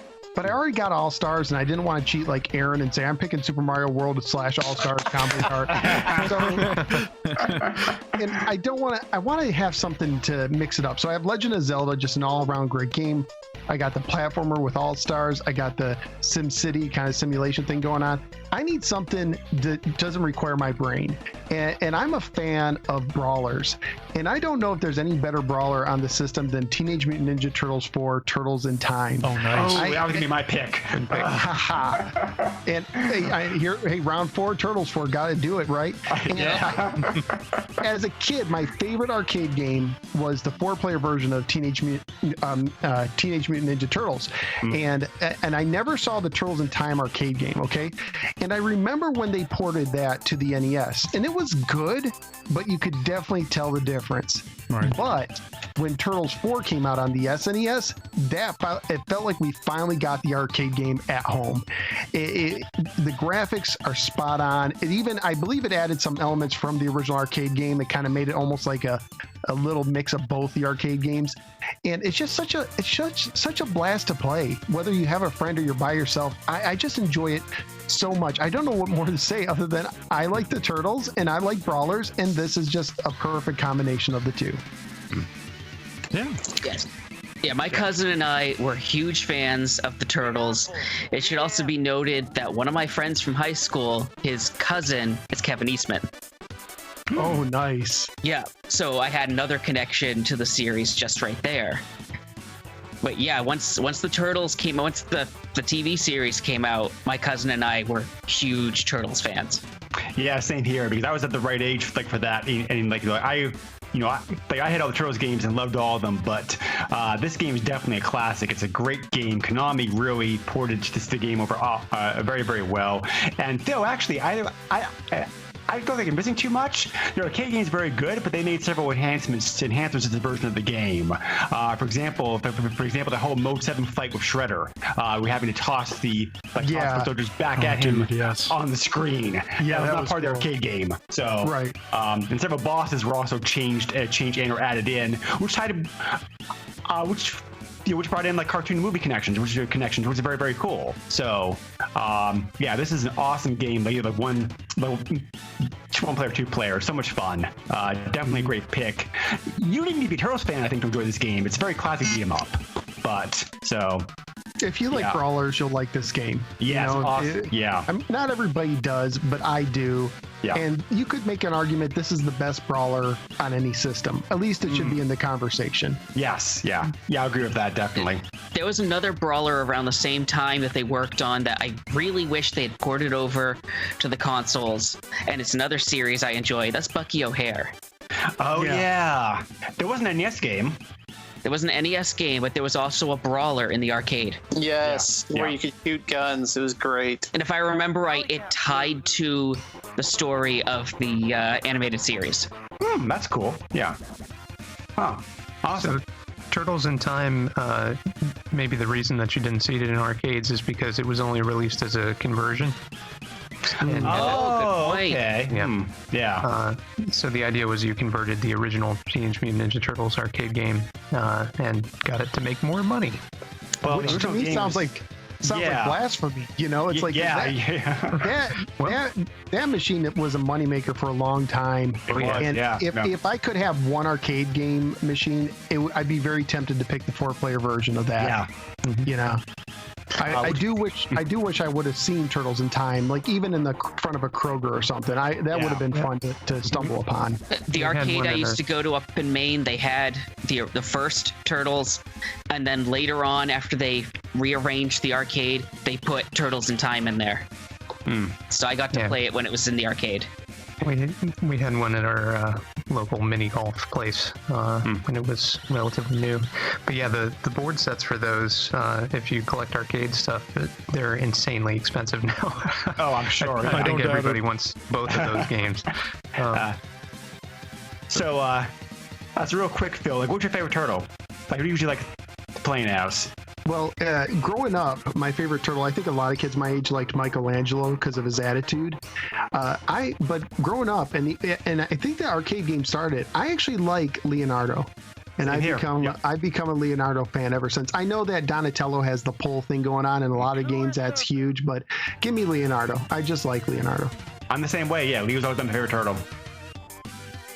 For me, it at one point it was Michelangelo. It went Donatello. Sometimes it's Raphael because of his attitude. Yeah, that's true. Nick, how about you? I'm a Donatello guy. Yeah. Nice difference of opinion here. I like it. Awesome. Hey, we should all get together and play an arcade game. 4 players. There you go. Absolutely. Yeah, definitely. George, how about you? How about me? We talked He about wasn't games or born when turtles. the turtles. Yes, I was. Just slightly the end of it. But are we talking about turtles or games here? I'm a little off here. I was thinking game, but if you want Okay, game. to mention turtle, go ahead. Oh, I don't know. Let's just move to the games. Anyway, Okay, game. Yeah, game time. It's gonna be Teenage Mutant Ninja Turtles Tournament Fighters. Oh, how did you know? Yeah. No, it's Shin Megami Tensei, a game we never saw here in the United That was States. one of my almost picks. Oh, okay, yeah. So Very nice. this was not in the United States, but released in Japan and re-released a couple of times, I believe. I think one of the more modern releases was on the mobile phone, the I have it on the iOS. cellular device. But I almost said the tellular device. That's not correct. But yeah, this game is the father of the Persona series. If anyone knows the Persona series, which the most recent one, Persona 5, was released a year or two ago, something like that. So Just it's last still year, going yeah. strong. Yeah, it's still Last going year, yeah. strong. This game is great. It's very like if you play it, it's very obvious. There's a translation patch, so anyone can play it now. Well, anyone who speaks English can play it now. Sorry, people who speak Swedish. Well, they probably speak English anyway. I'm sure but- people have taken the English translation by now and released it into other languages. Maybe Oh, I yeah, have yeah. not seen any others, but you could be right. But yeah, it's very obvious why this was not released in the U.S. because it has to do with a lot of religious Artwork. stuff and there's a lot Very of occult, gore yeah. and it's Yeah. very dark and has to do with Yeah, demons, demons and hell and all that stuff. Yeah. You can take your dog and turn it into a demon. Yeah, you sacrifice your dog and turn it into a monster. It's oh geez, but yeah, it's you can definitely if and you play. don't tell people what happens to your mom. Shh, don't. Yeah, don't. They need to figure that out. But yeah, Right. like if you play this and you play the first Persona game, you can see that the first Persona is almost exactly like this game, but High school students. right. Well, no, the first game's high school students too. No, I believe you're in high school. Yeah, it is. Yeah. But it's always like the Persona games is always like a group of high school. The first Persona is like this game, but like they obviously it was a new generation that they released it on, and also they were like, all right, well, here's a few problems with it, we're gonna fix this. So there's that stuff.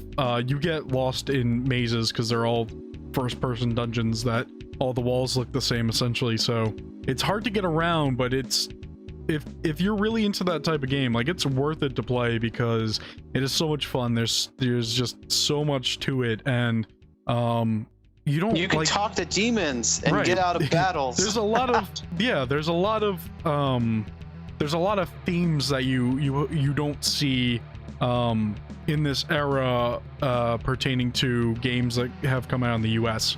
So it's really different in a lot of different ways and reasons. It's very interesting. I just honestly suggest, if you have the patience enough to play it, please go and play it. and or play the sequel, which has also been fan translated. Yes. Yes, yeah. I yeah. still need to finish this game. Oh geez, it is. It does not. You do not know where to go at all. Is the problem. But hey, yeah, by I the have- by the 3DS, I'm time trying you to get get through a there, strange journey. by the time you get there, you're already strong enough because you've been fighting a lot of battles.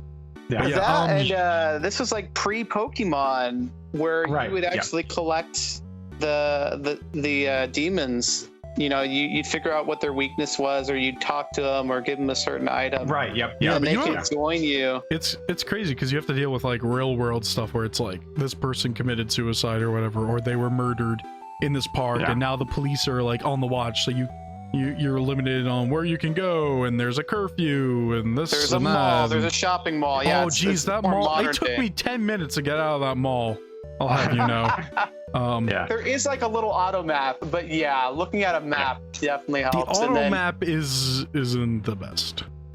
Well, as Will mentioned, the recent 3DS and phone remakes do give you some more modern conveniences to help you play this Yes, game. but it's worth it to play it in any way you can. Yeah. There was even it was ported to a lot of different systems. A lot, yeah. PlayStation, Sega Saturn, Yes. Sega CD, even. in Oh, Japan. really? Yeah. Oh, I didn't know that. They also did a spin-off to kind of cash in on the Pokemon craze called Demi Kids. I never heard of that. Yeah. Why have I it's never heard of it's a that? more kidified version of the series. Oh, okay. I think it was called, it had like Revelations or something. But yeah, it came to Game Boy Color, I remember. Okay. Interesting. Yeah. All right. Yeah, and in Japan it was called Shin Megami Tensei Devil Children. Ah, That okay. makes sense. Yeah. Cool. But All yeah, right. huge series over in Japan. One of their biggest RPG franchises, and it's only more recently caught on over here, especially with the Persona games. Yes. Yeah. Yes, everybody loves Persona 5, it seems. I need to get that Yeah. game. Well. Yep, the Super NES was definitely known for its RPG games. So like we've certainly had quite a few of them here on this list, and we may have another one because we still have four picks left to go. Aaron, what's your last pick? My last pick, I could have picked an RPG, and a few of you picked games that I kind of wanted to pick. But you know what? I'm going to jump off the RPG, and I'm going to go left field and pick King Arthur's World. I've Which never I don't heard of know this. how many of you played that, but it's I have. It's a game by Argonaut Software, who Okay. also helped make Star Fox. And they made quite a few other games, and I think the main guy is still around, Dylan Cuthbert, making stuff. But yeah, King Arthur's World I felt like was pretty ahead of its time. It kind of mixed, if you ever played Lemmings. Yep. So Lemming style gameplay where you get a bunch of, it's like medieval era, and you've got to bring King Arthur across the map, but you got to make sure he doesn't die. And so you've got all these troops. At first you only get a handful of troops, but it gets more complex. And again, it's, the real-time strategy mixed with some puzzle elements, because you have to know how to use your troops correctly. And part of the fun is, you kind of traverse the map. You go from right to left, basically. And you're storming these castles, and there's they're trying everything to kill you. There's dynamite, there's catapults, there's some neat little, it's not like the best looking game on the system, but it's colorful enough, and it's great that you can light your enemies on fire. And you can shoot flame at them, and everything kind of blows up nicely. And I really enjoy the variety of the game. It starts off a little slow, but as you keep going, it just gets really fun. And there's no other game on the system quite like it. I did mention Lemmings, but this one, having the slight action element to it, where you send out like your patrolmen or your grunts to smash up some baddies, and then you have your archers, and I don't know, I just kind of I like anything medieval, and it's just a fun little game. There's not really too much to it. It just the levels get more complex as you go, and multi-tiered, and you go underground and overground, and yeah, I don't know if any of you guys have ever played it, but there was actually also a spiritual successor to it that's on Steam. It's like a multiplayer version of this game called King Arthur's Gold, which if you ever check it out, it's really cool. And it's similar in concept, but they pretty much took it to the next level. But yeah, like I said, this game does support the mouse, so you can actually play it with your mouse. Cool. Yeah, I played this a little bit, Aaron, but I suck at puzzle games, so I didn't get very far in it. You know, I just learned something new. There's 2 King Arthur games on the Super Nintendo. Yes. Because there's King Arthur and the Knights of Justice, so by Enix. You know, so I didn't know King Arthur was so well represented on And the there's Super Knights Nintendo. of the Round, right? Yeah, I was just gonna say Knights of the Round. Yeah, that's a Capcom ported just like arcade game. It's very good. Yeah, but King Arthur's World, this is another one we got. I think we traded some games to a friend, and we ended up with this game and Paladin's Quest around the same time. And it's an earlier effort. It's not too much to look at, but I think it'll satisfy that, you know, it's got like a light real-time strategy touch to it, some action elements. And the artwork on the cover is fantastic. Oh, yeah. Yeah. Absolutely. I remember it being, what, black and white, right? Black and white. It's like, was it Red MC all over? Escher? It's like an MC Escher style. Yeah, absolutely. And it was published by Jalico. Okay, yeah.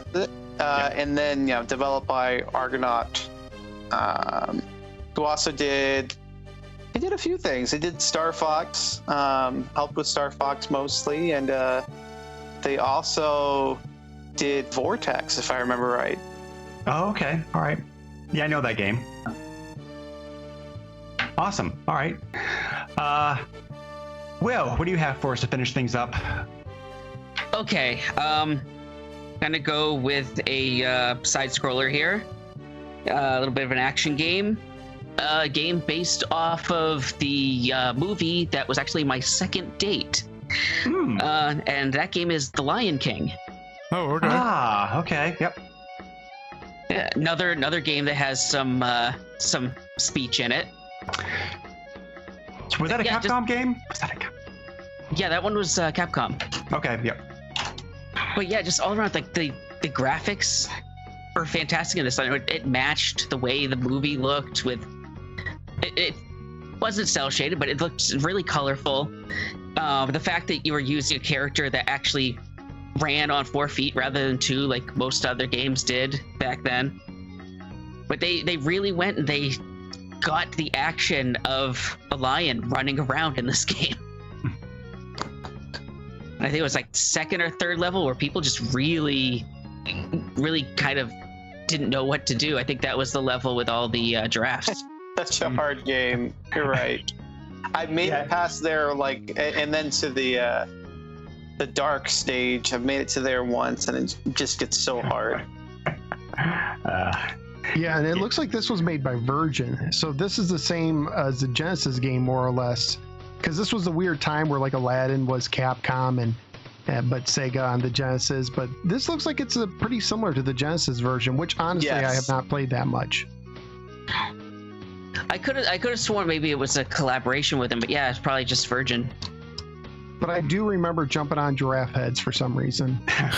Yeah, I think that was like the 2nd or 3rd stage of the game. And there was a Kaboom style mini game. Yeah, with the bug catching. Yeah. Yeah, most of the Disney games on the system really, graphically, they look great. Just a really impressive, like straight from the movie almost in some ways. There was this game and Aladdin, and also Toy Story looks just graphically amazing on the system, and some other new Disney games also. So yeah, definitely very, very impressive. Yeah, it's one of those games that like back then, it's like you didn't really get a lot of games that were based off of movies that were decent, and this one was. That's true. And they managed to translate the music from the movie into the game pretty well. Yeah, definitely. Yeah, this game. Yeah, I played this game some. This game may look kiddish at first, but yeah, But yeah, like you guys said, it gets very, very difficult very early. So it's a tough game. Yeah, because Simba starts out as a cub, and as you play through the game, he gets older. Right. Yeah. Which is a cool touch. Yeah. Yeah, and at the end of the game, he has to deal with arthritis, which I did not see coming. That was that was my favorite part of the game because it was just so realistic. Yeah, but Cool. Yeah. I mean, second date. Yeah, not bad. Interesting. Yeah, I had to remember if it was the second or third date because the second and third were Lion King and Forrest Gump. And I couldn't remember which movie came out first. And there's the 90s in 2 movies. Pretty much, yeah. That's 94. First movie date, no one remembers the movie. I never heard of that Summer. movie before. What's that about? Oh, the movie Indian Summer. Oh, yeah, No I one never heard of it remembers it. either. Yeah, no one remembers it. But yeah, movie for first date. They usually recommend against that. So you were brave. Yeah, that was the movie that was out at the time. True. Let's go see Indian Summer.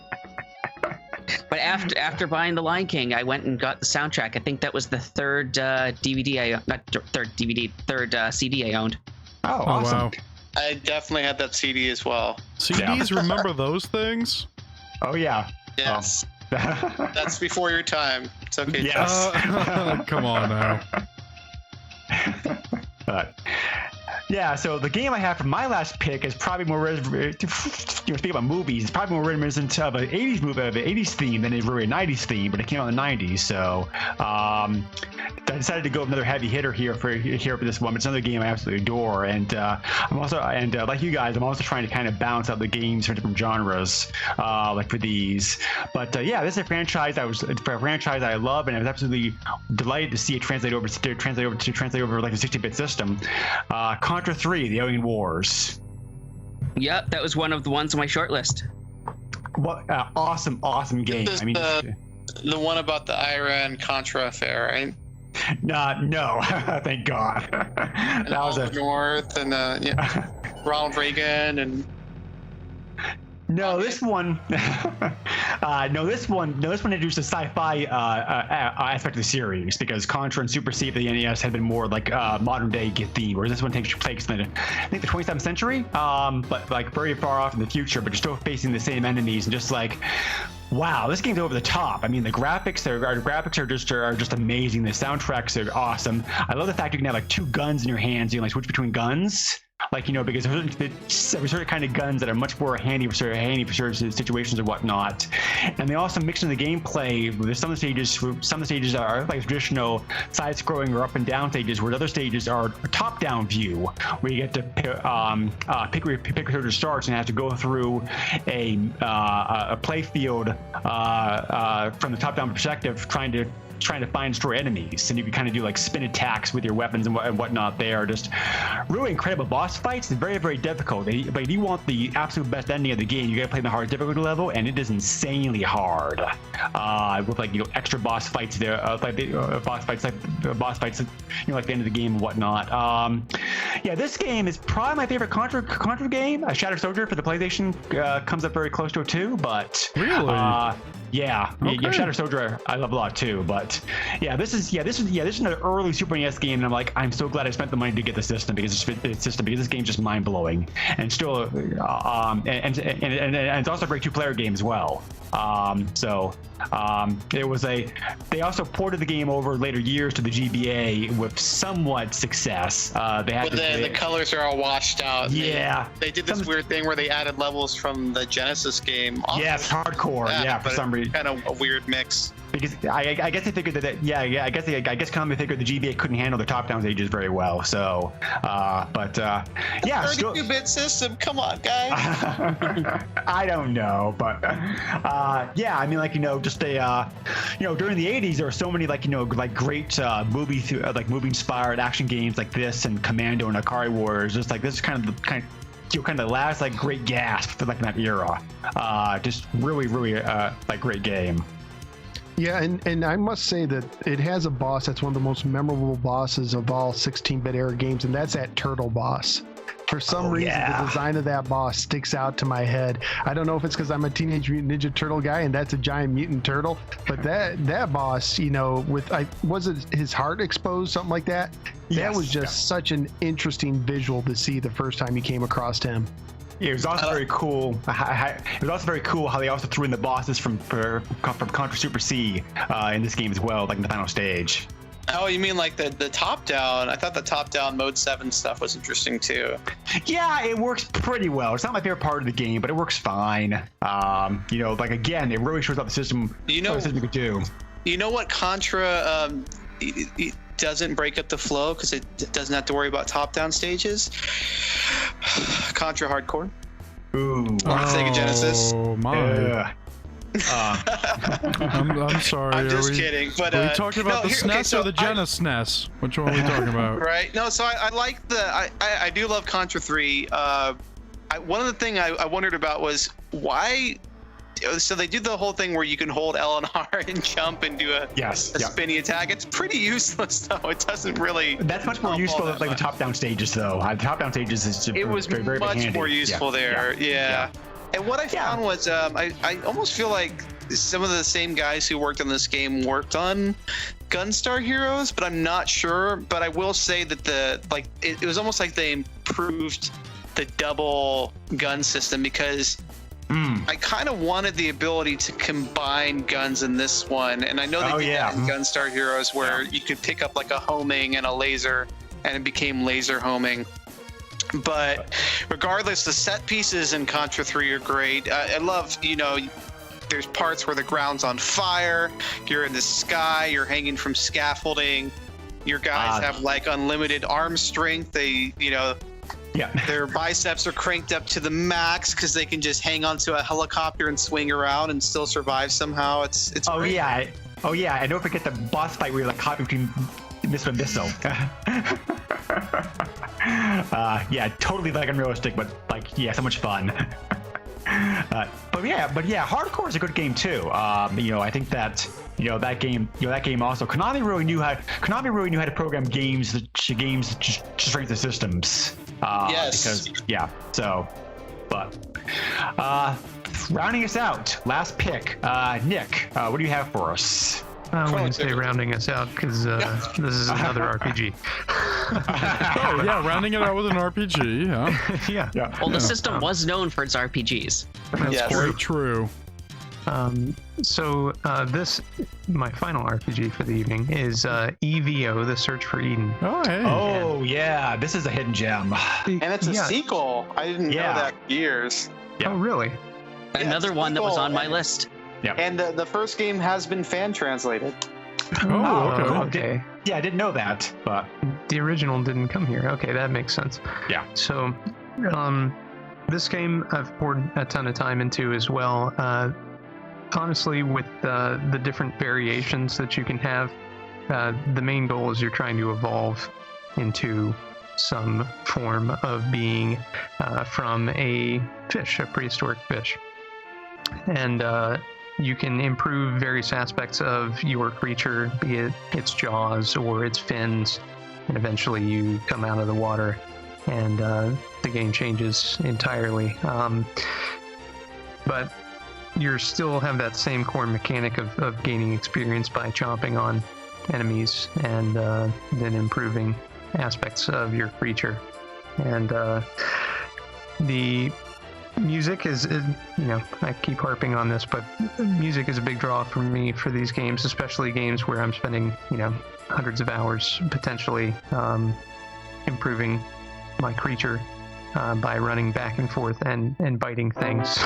So the music's a big draw for me. The mixture of cutesy and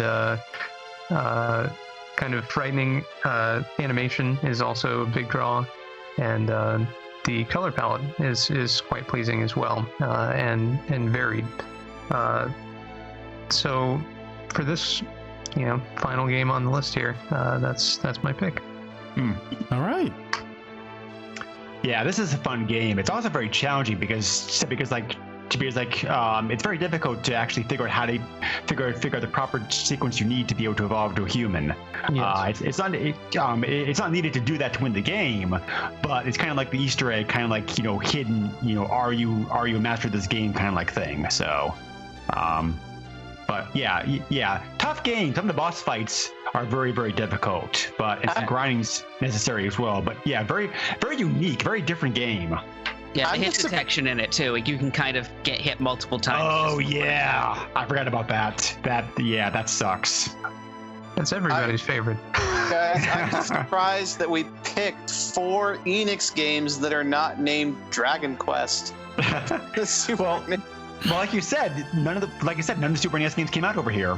No, you're right. Yeah, but someone could have thrown a variable and said, "Well, I'm going to go for the Super Famicom, this, that, or the other." There's so I many went good. for a Super Famicom game. Come Oh, on. so did I. But I'm just saying that, like, it's crazy that we picked the American Enix games.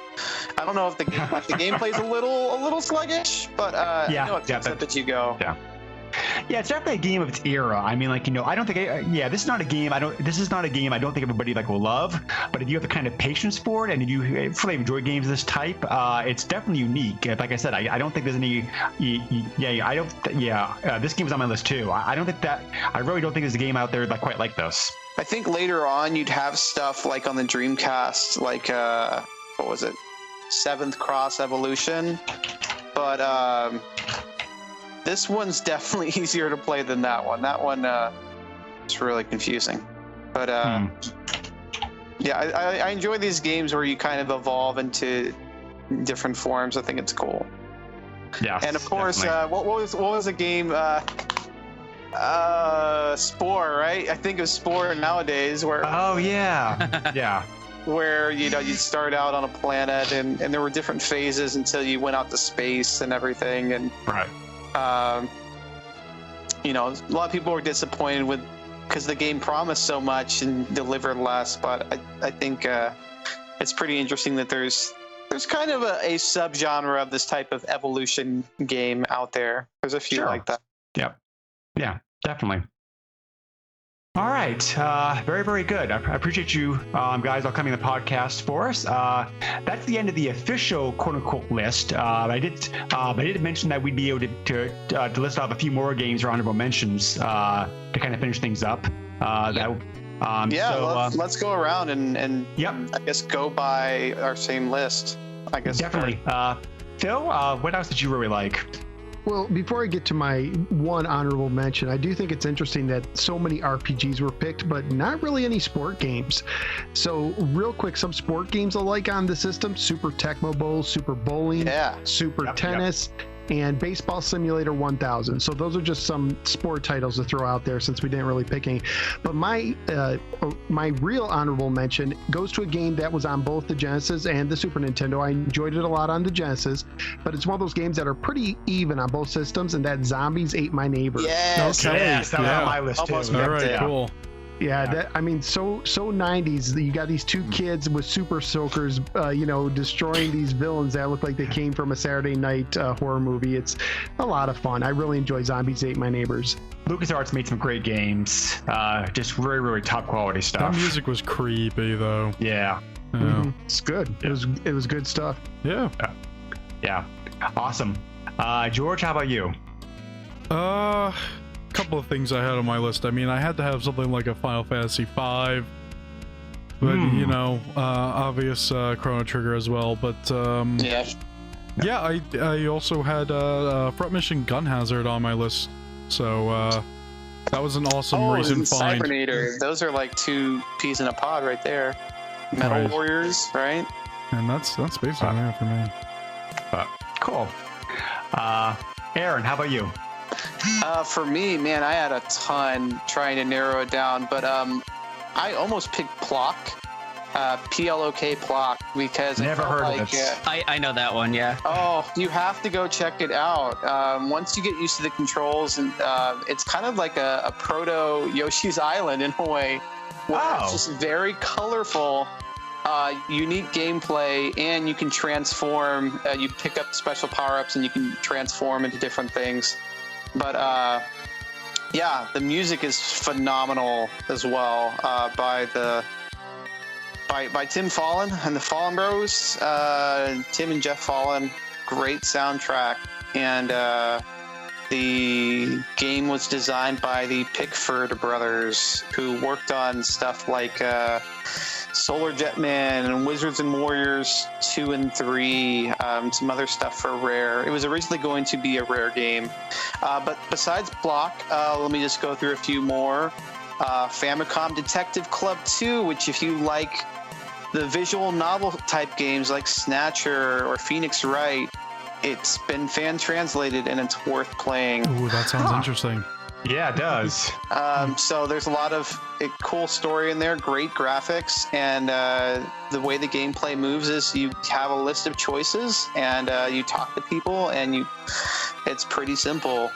But that's another one. Of course, you've got stuff like Tales of Fantasia, Star Ocean, a lot of stuff that's been fan translated recently. Last Bible 3, which has like one of the best soundtracks on the system. I'm sorry, what was that? Last Bible? Last Bible 3. It's in the extended Megami Tensei universe. Okay, I never heard of that. All right. Never heard of that. It's a sequel to 2 Game Boy games. And then you've got like the Saga series. Right. Yes. And then we didn't even talk about Secret of Mana and Seiken Densetsu 3. If you liked Alien Crush and Devil Crush, the pinball games, which I love, Jackie Crush is the 3rd game in the series, and it's on Super Famicom, and it's pretty cool. Yeah. So those are some of my honorable mentions. Cool. That's some awesome, good honorable mentions. Yeah, very good Clock games. Tower. Sorry, I had one. Oh yeah, the Clock Tower series. Clock Tower. Yeah. Oh man. Which is the scariest game on the system, bar none. Yep, I'll agree with that. Oh yeah. Yeah, definitely. So You know, Aaron, you triggered one that a game that I know of that I want to explore. I saw it on Game Center CX. Is SOS, where you're in a boat. Yeah. Yes. Yeah. That was one I kind of wanted to pick too, where it was That's a cool I game. think human software, and it's kind of like a Titanic scenario, right? yeah, I played a little bit. It's very tough, but it's a fun game. Yeah, it's a game I haven't played, but I want to try out. Where it's all about who do you try and rescue, and do you just try to rescue yourself or other people, and you have to deal, if they're with you, you have to deal with them being, not as good as you. So interesting concept. I thought you And the weren't Mode allowed to 7's leave by crazy. yourself, or you get a bad ending or something like that. Yeah, there's different multiple endings in the endings. games. Yeah, and you have a time limit, and there's a huge map and rooms to explore and different people to talk to, and the ship, it's real time, and so things happen. The ship will flip upside down and start filling with water, so you have to get to the bottom of the ship, which is the top. So it gets pretty crazy. Yeah, the upside down mechanic is very confusing at first, but it's very, very cool. Okay, Will, how about you? Yeah, so the ones I still had left on my list, I had Super Castlevania 4. Awesome game, yep. Correct, you didn't pick that one. Why? I was going to, we went to 5 rounds, but I just And had... it took you like 20 hours to beat that game on stream. I mean... You said you promised you'd never mention that again. It probably would have taken me much longer, so don't worry. I didn't have a shoot 'em up on my on the list I gave, so Gradius 3 was on there as well. Yep, mine too. Great game. Mine too. Mega Man X. I'm a huge Mega Man fan, the classic Mega Man series, but X still holds a place in my heart. Right. Gundam Wing Endless Duel. Okay. Oh yeah. Which is a Super Famicom exclusive game. It's a fighting game, isn't it? Yeah. Yeah, that was one of the first games I ever emulated. Oh wow. Okay. Yeah. And Wonder Project J. What is that? Never heard of that one. Mm-hmm. That one got a sequel on the N64, if I remember right. That's right. Yeah, it's an Enix game that's a racing simulator. Oh. Huh. Oh. And you're raising a robot son. Yeah, he's kind of Pinocchio-esque, and Yeah. Ooh. yeah, the second one is a daughter. But that was the one I thought you were gonna pick. That sounds really interesting. Enix game. Cool. Okay. Well, I had some heavy hitters still on my list. Ones already not mentioned would include F-Zero, a really great racing game. Just like and like this system had so good has such a good release library. All 5 games that came out of the system at launch, they were on my list. They were that good. Greg, everyone wants a new F-Zero, but I think if the rumors are going to hold true, we're getting a Star Fox racing game soon. Interesting. I'd rather want F-Zero. Stuff, yeah. Which might take stuff from F-Zero. I was so this is a different tack, but I was surprised that Greg didn't pick Civilization on SNES. Yeah. I'm not a huge fan of the Super NES version. I mean, it's fine, but it's fine. But compared to the PC versions, it just doesn't hold up like in my eyes. But what I am a fan of for a deeper cut, and I think that hopefully Phil will agree with me on this, Aerobit Supersonic. Yes. Yes, that's a surprisingly good game. It is. It's a lot of fun. Very, very unique. So, yeah. Run yourself an airline, man. Yeah. And play it 2-player. Oh yes, definitely. So. Oh, it's multiplayer? Yeah, it is. Most Koei games are. Yeah. Well, Greg, we have something we can do. Speak about and also think about sports games, Phil. It's not sports game per se, but Super Punch Out. Mm-hmm. Oh yeah, Super Punch Out is probably my favorite quote sports game, and then followed by like NBA Jam, NBA Jam TE. And finally, I'm also a huge fan about the Super NES port of Smash TV. Oh yeah, I almost put that on my list. That translates very well. That and Total Carnage. Yes, yeah. Sequel. Yeah, because both games were twin-stick shooters, but the Super NES controller was arranged in such a way that you could actually pull it off those games pretty well on the controller, because of the button layout. You know how the buttons are arranged in like a diamond formation. So it works very well. We didn't pick any fighting games outside of really like Slam Masters, and it made me think of, I played a lot of Mortal Kombat 2 on the SNES, a whole lot of that game, which was the first time that Nintendo of America really allowed blood on their system. Yeah, and the last game I had on my list, another great multiplayer game, and this is a franchise that's still going strong today, Super Bomberman 2. Yeah. Yep. And it amazes me that there were 3 more sequels in Japan and 1 in Europe. Nick, how about you? Sure. Well, you had picked ActRaiser and Harvest Moon, which were on my list, and George picked Mario Paint. I had Secret of Evermore, which was developed by a U.S. Subsidiary or studio of Square. Yeah. Interesting little RPG. My favorite part is that the hometown of the protagonist is Podunk. Yes. Gradius 3, I remember being amazed. I loved Gradius in the arcade, and Gradius 3, when that came out, hearing Option, it was just amazing. Real quick, Nick, I want to let you know, there's actually a hack of Secret of Evermore now where you can play it 2-player and let someone be the dog. Ooh, that's cool. That's really interesting. Wow. Yeah. Pretty cool. And Earthworm Jim 2 was also on my list. I played a bunch of both Earthworm Jims, but I like the variation in Earthworm Jim 2, and I felt it was a little easier to get farther in Earthworm Jim 2 with less really tough platforming and fighting. So that one made the cut. And as far as sports games, there's actually one that I like on the Super Nintendo, and that's David Crane's Amazing Tennis. When we first got the Super Nintendo, that was a game that we borrowed from somebody, and my jaw just hit the floor. It was amazing. I've never played that one. What we were used to, yeah. And developed by David Crane. So Pitfall, yay! Yeah. And point is blob, Well, and that tennis game is so awesome because when the ball hits the net, a little scorpion goes across to catch it. That's really cool. Great. Well, guys, I appreciate you very much taking the time to come out here for this first draft episode. I say first because we're doing this again in 2 days on Saturday. Oh boy. For like some other special guests. So I've already shared the list with them on Facebook, so they know what to expect. So, but I can't wait to hear what they're gonna have on there. I wonder what picks I'll be able to give them to so that we can have more of my games I want in there. Somebody has to pick Bill Lambier's combat. Bill Lambier. I mean, come Not on. me. Nope. So real quick, has anyone played On the Ball by Yes. Taito? No. Yeah. Ferg and I covered that game. No, way back it's like when. Sonic. It's like the bonus stage from Sonic 1, but so much better. Oh no, Yeah. And thank a you. racing game. No, it's actually really good. You rotate the playfield. Really good. And Yeah, it is a good Okay. game.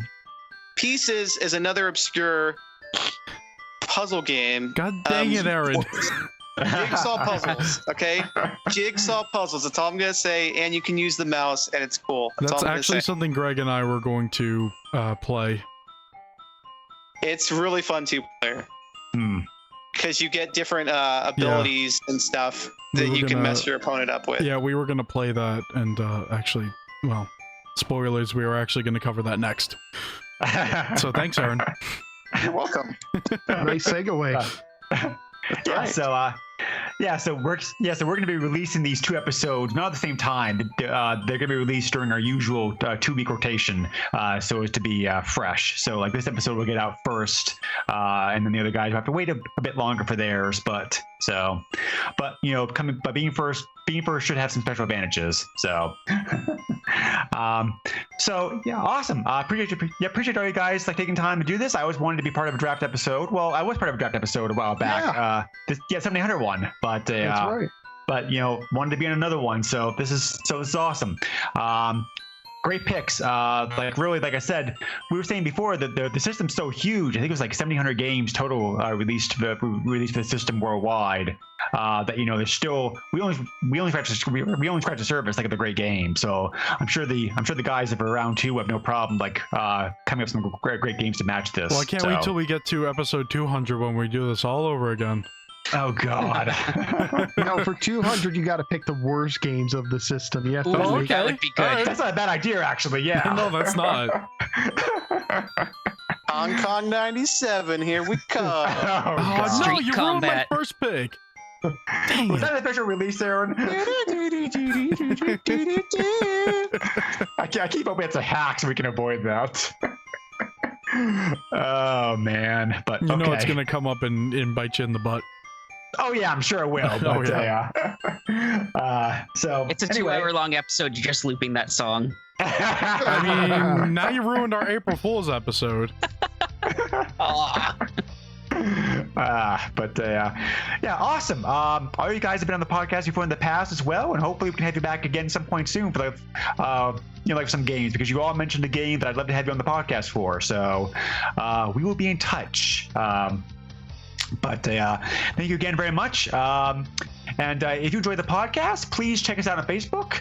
You can also email me directly if you want to. It's like at the SNES podcast at yahoo.com. We also, George and I also do another podcast together, the PlayStation Power Podcast. Yes. Where we cover PS1, PS2, and now PSP games. Yes. Just a warning, that one's not family friendly, so just be warned about that. What are you talking about? Well, we don't swear that much. I but- don't.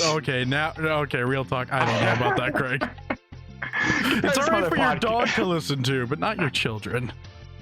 Compared to other podcasts, yeah, we got nothing on them. I guess you're right.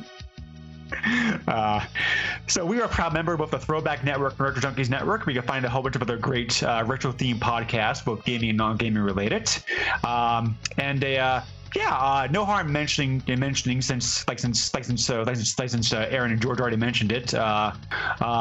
What game are we doing for the 101st episode when we get around to it, George? We're gonna be covering Pieces. Yes, another Japanese-only game. So that should be. It's Oh not no, it was Japanese released only. here. it was released over here. Greg, Okay. I told you this was released over here. I forgot. I'm we, sorry. we, Okay. we talked about this last time. Come on. But okay. Well, I never heard of the game, so how about that? Well, there you go. Sure. It's Japanese to him. You're right. He's never heard of it. Must be a Japanese game. That's a pretty good line of logic fall, right? Nah. Alrighty. Yes, and definitely. Thank you again for a special podcast fellow co-host on this episode. they've already mentioned at the start of the episode where you can find them at. But I also want to mention real quick that Aaron and Phil do have Patreons where you can help support them if you wish. Just like we do. So we offer bonuses such as early releases, being able to dictate a game on the episode, and also a raffle drawing. So please check that out at patreon.com/SNES podcast. Hey, you got it this time. Yes, I remember. So thank you again everybody for being here. Appreciate it very much, and we will catch you all again later on. So take care, everybody. Thank Bye. You too. Thank you. Nintendo controls 80% of the video market. But no matter how you play the game, or which game you play, things definitely have come a long way since Pac-Man. Now you're playing with power.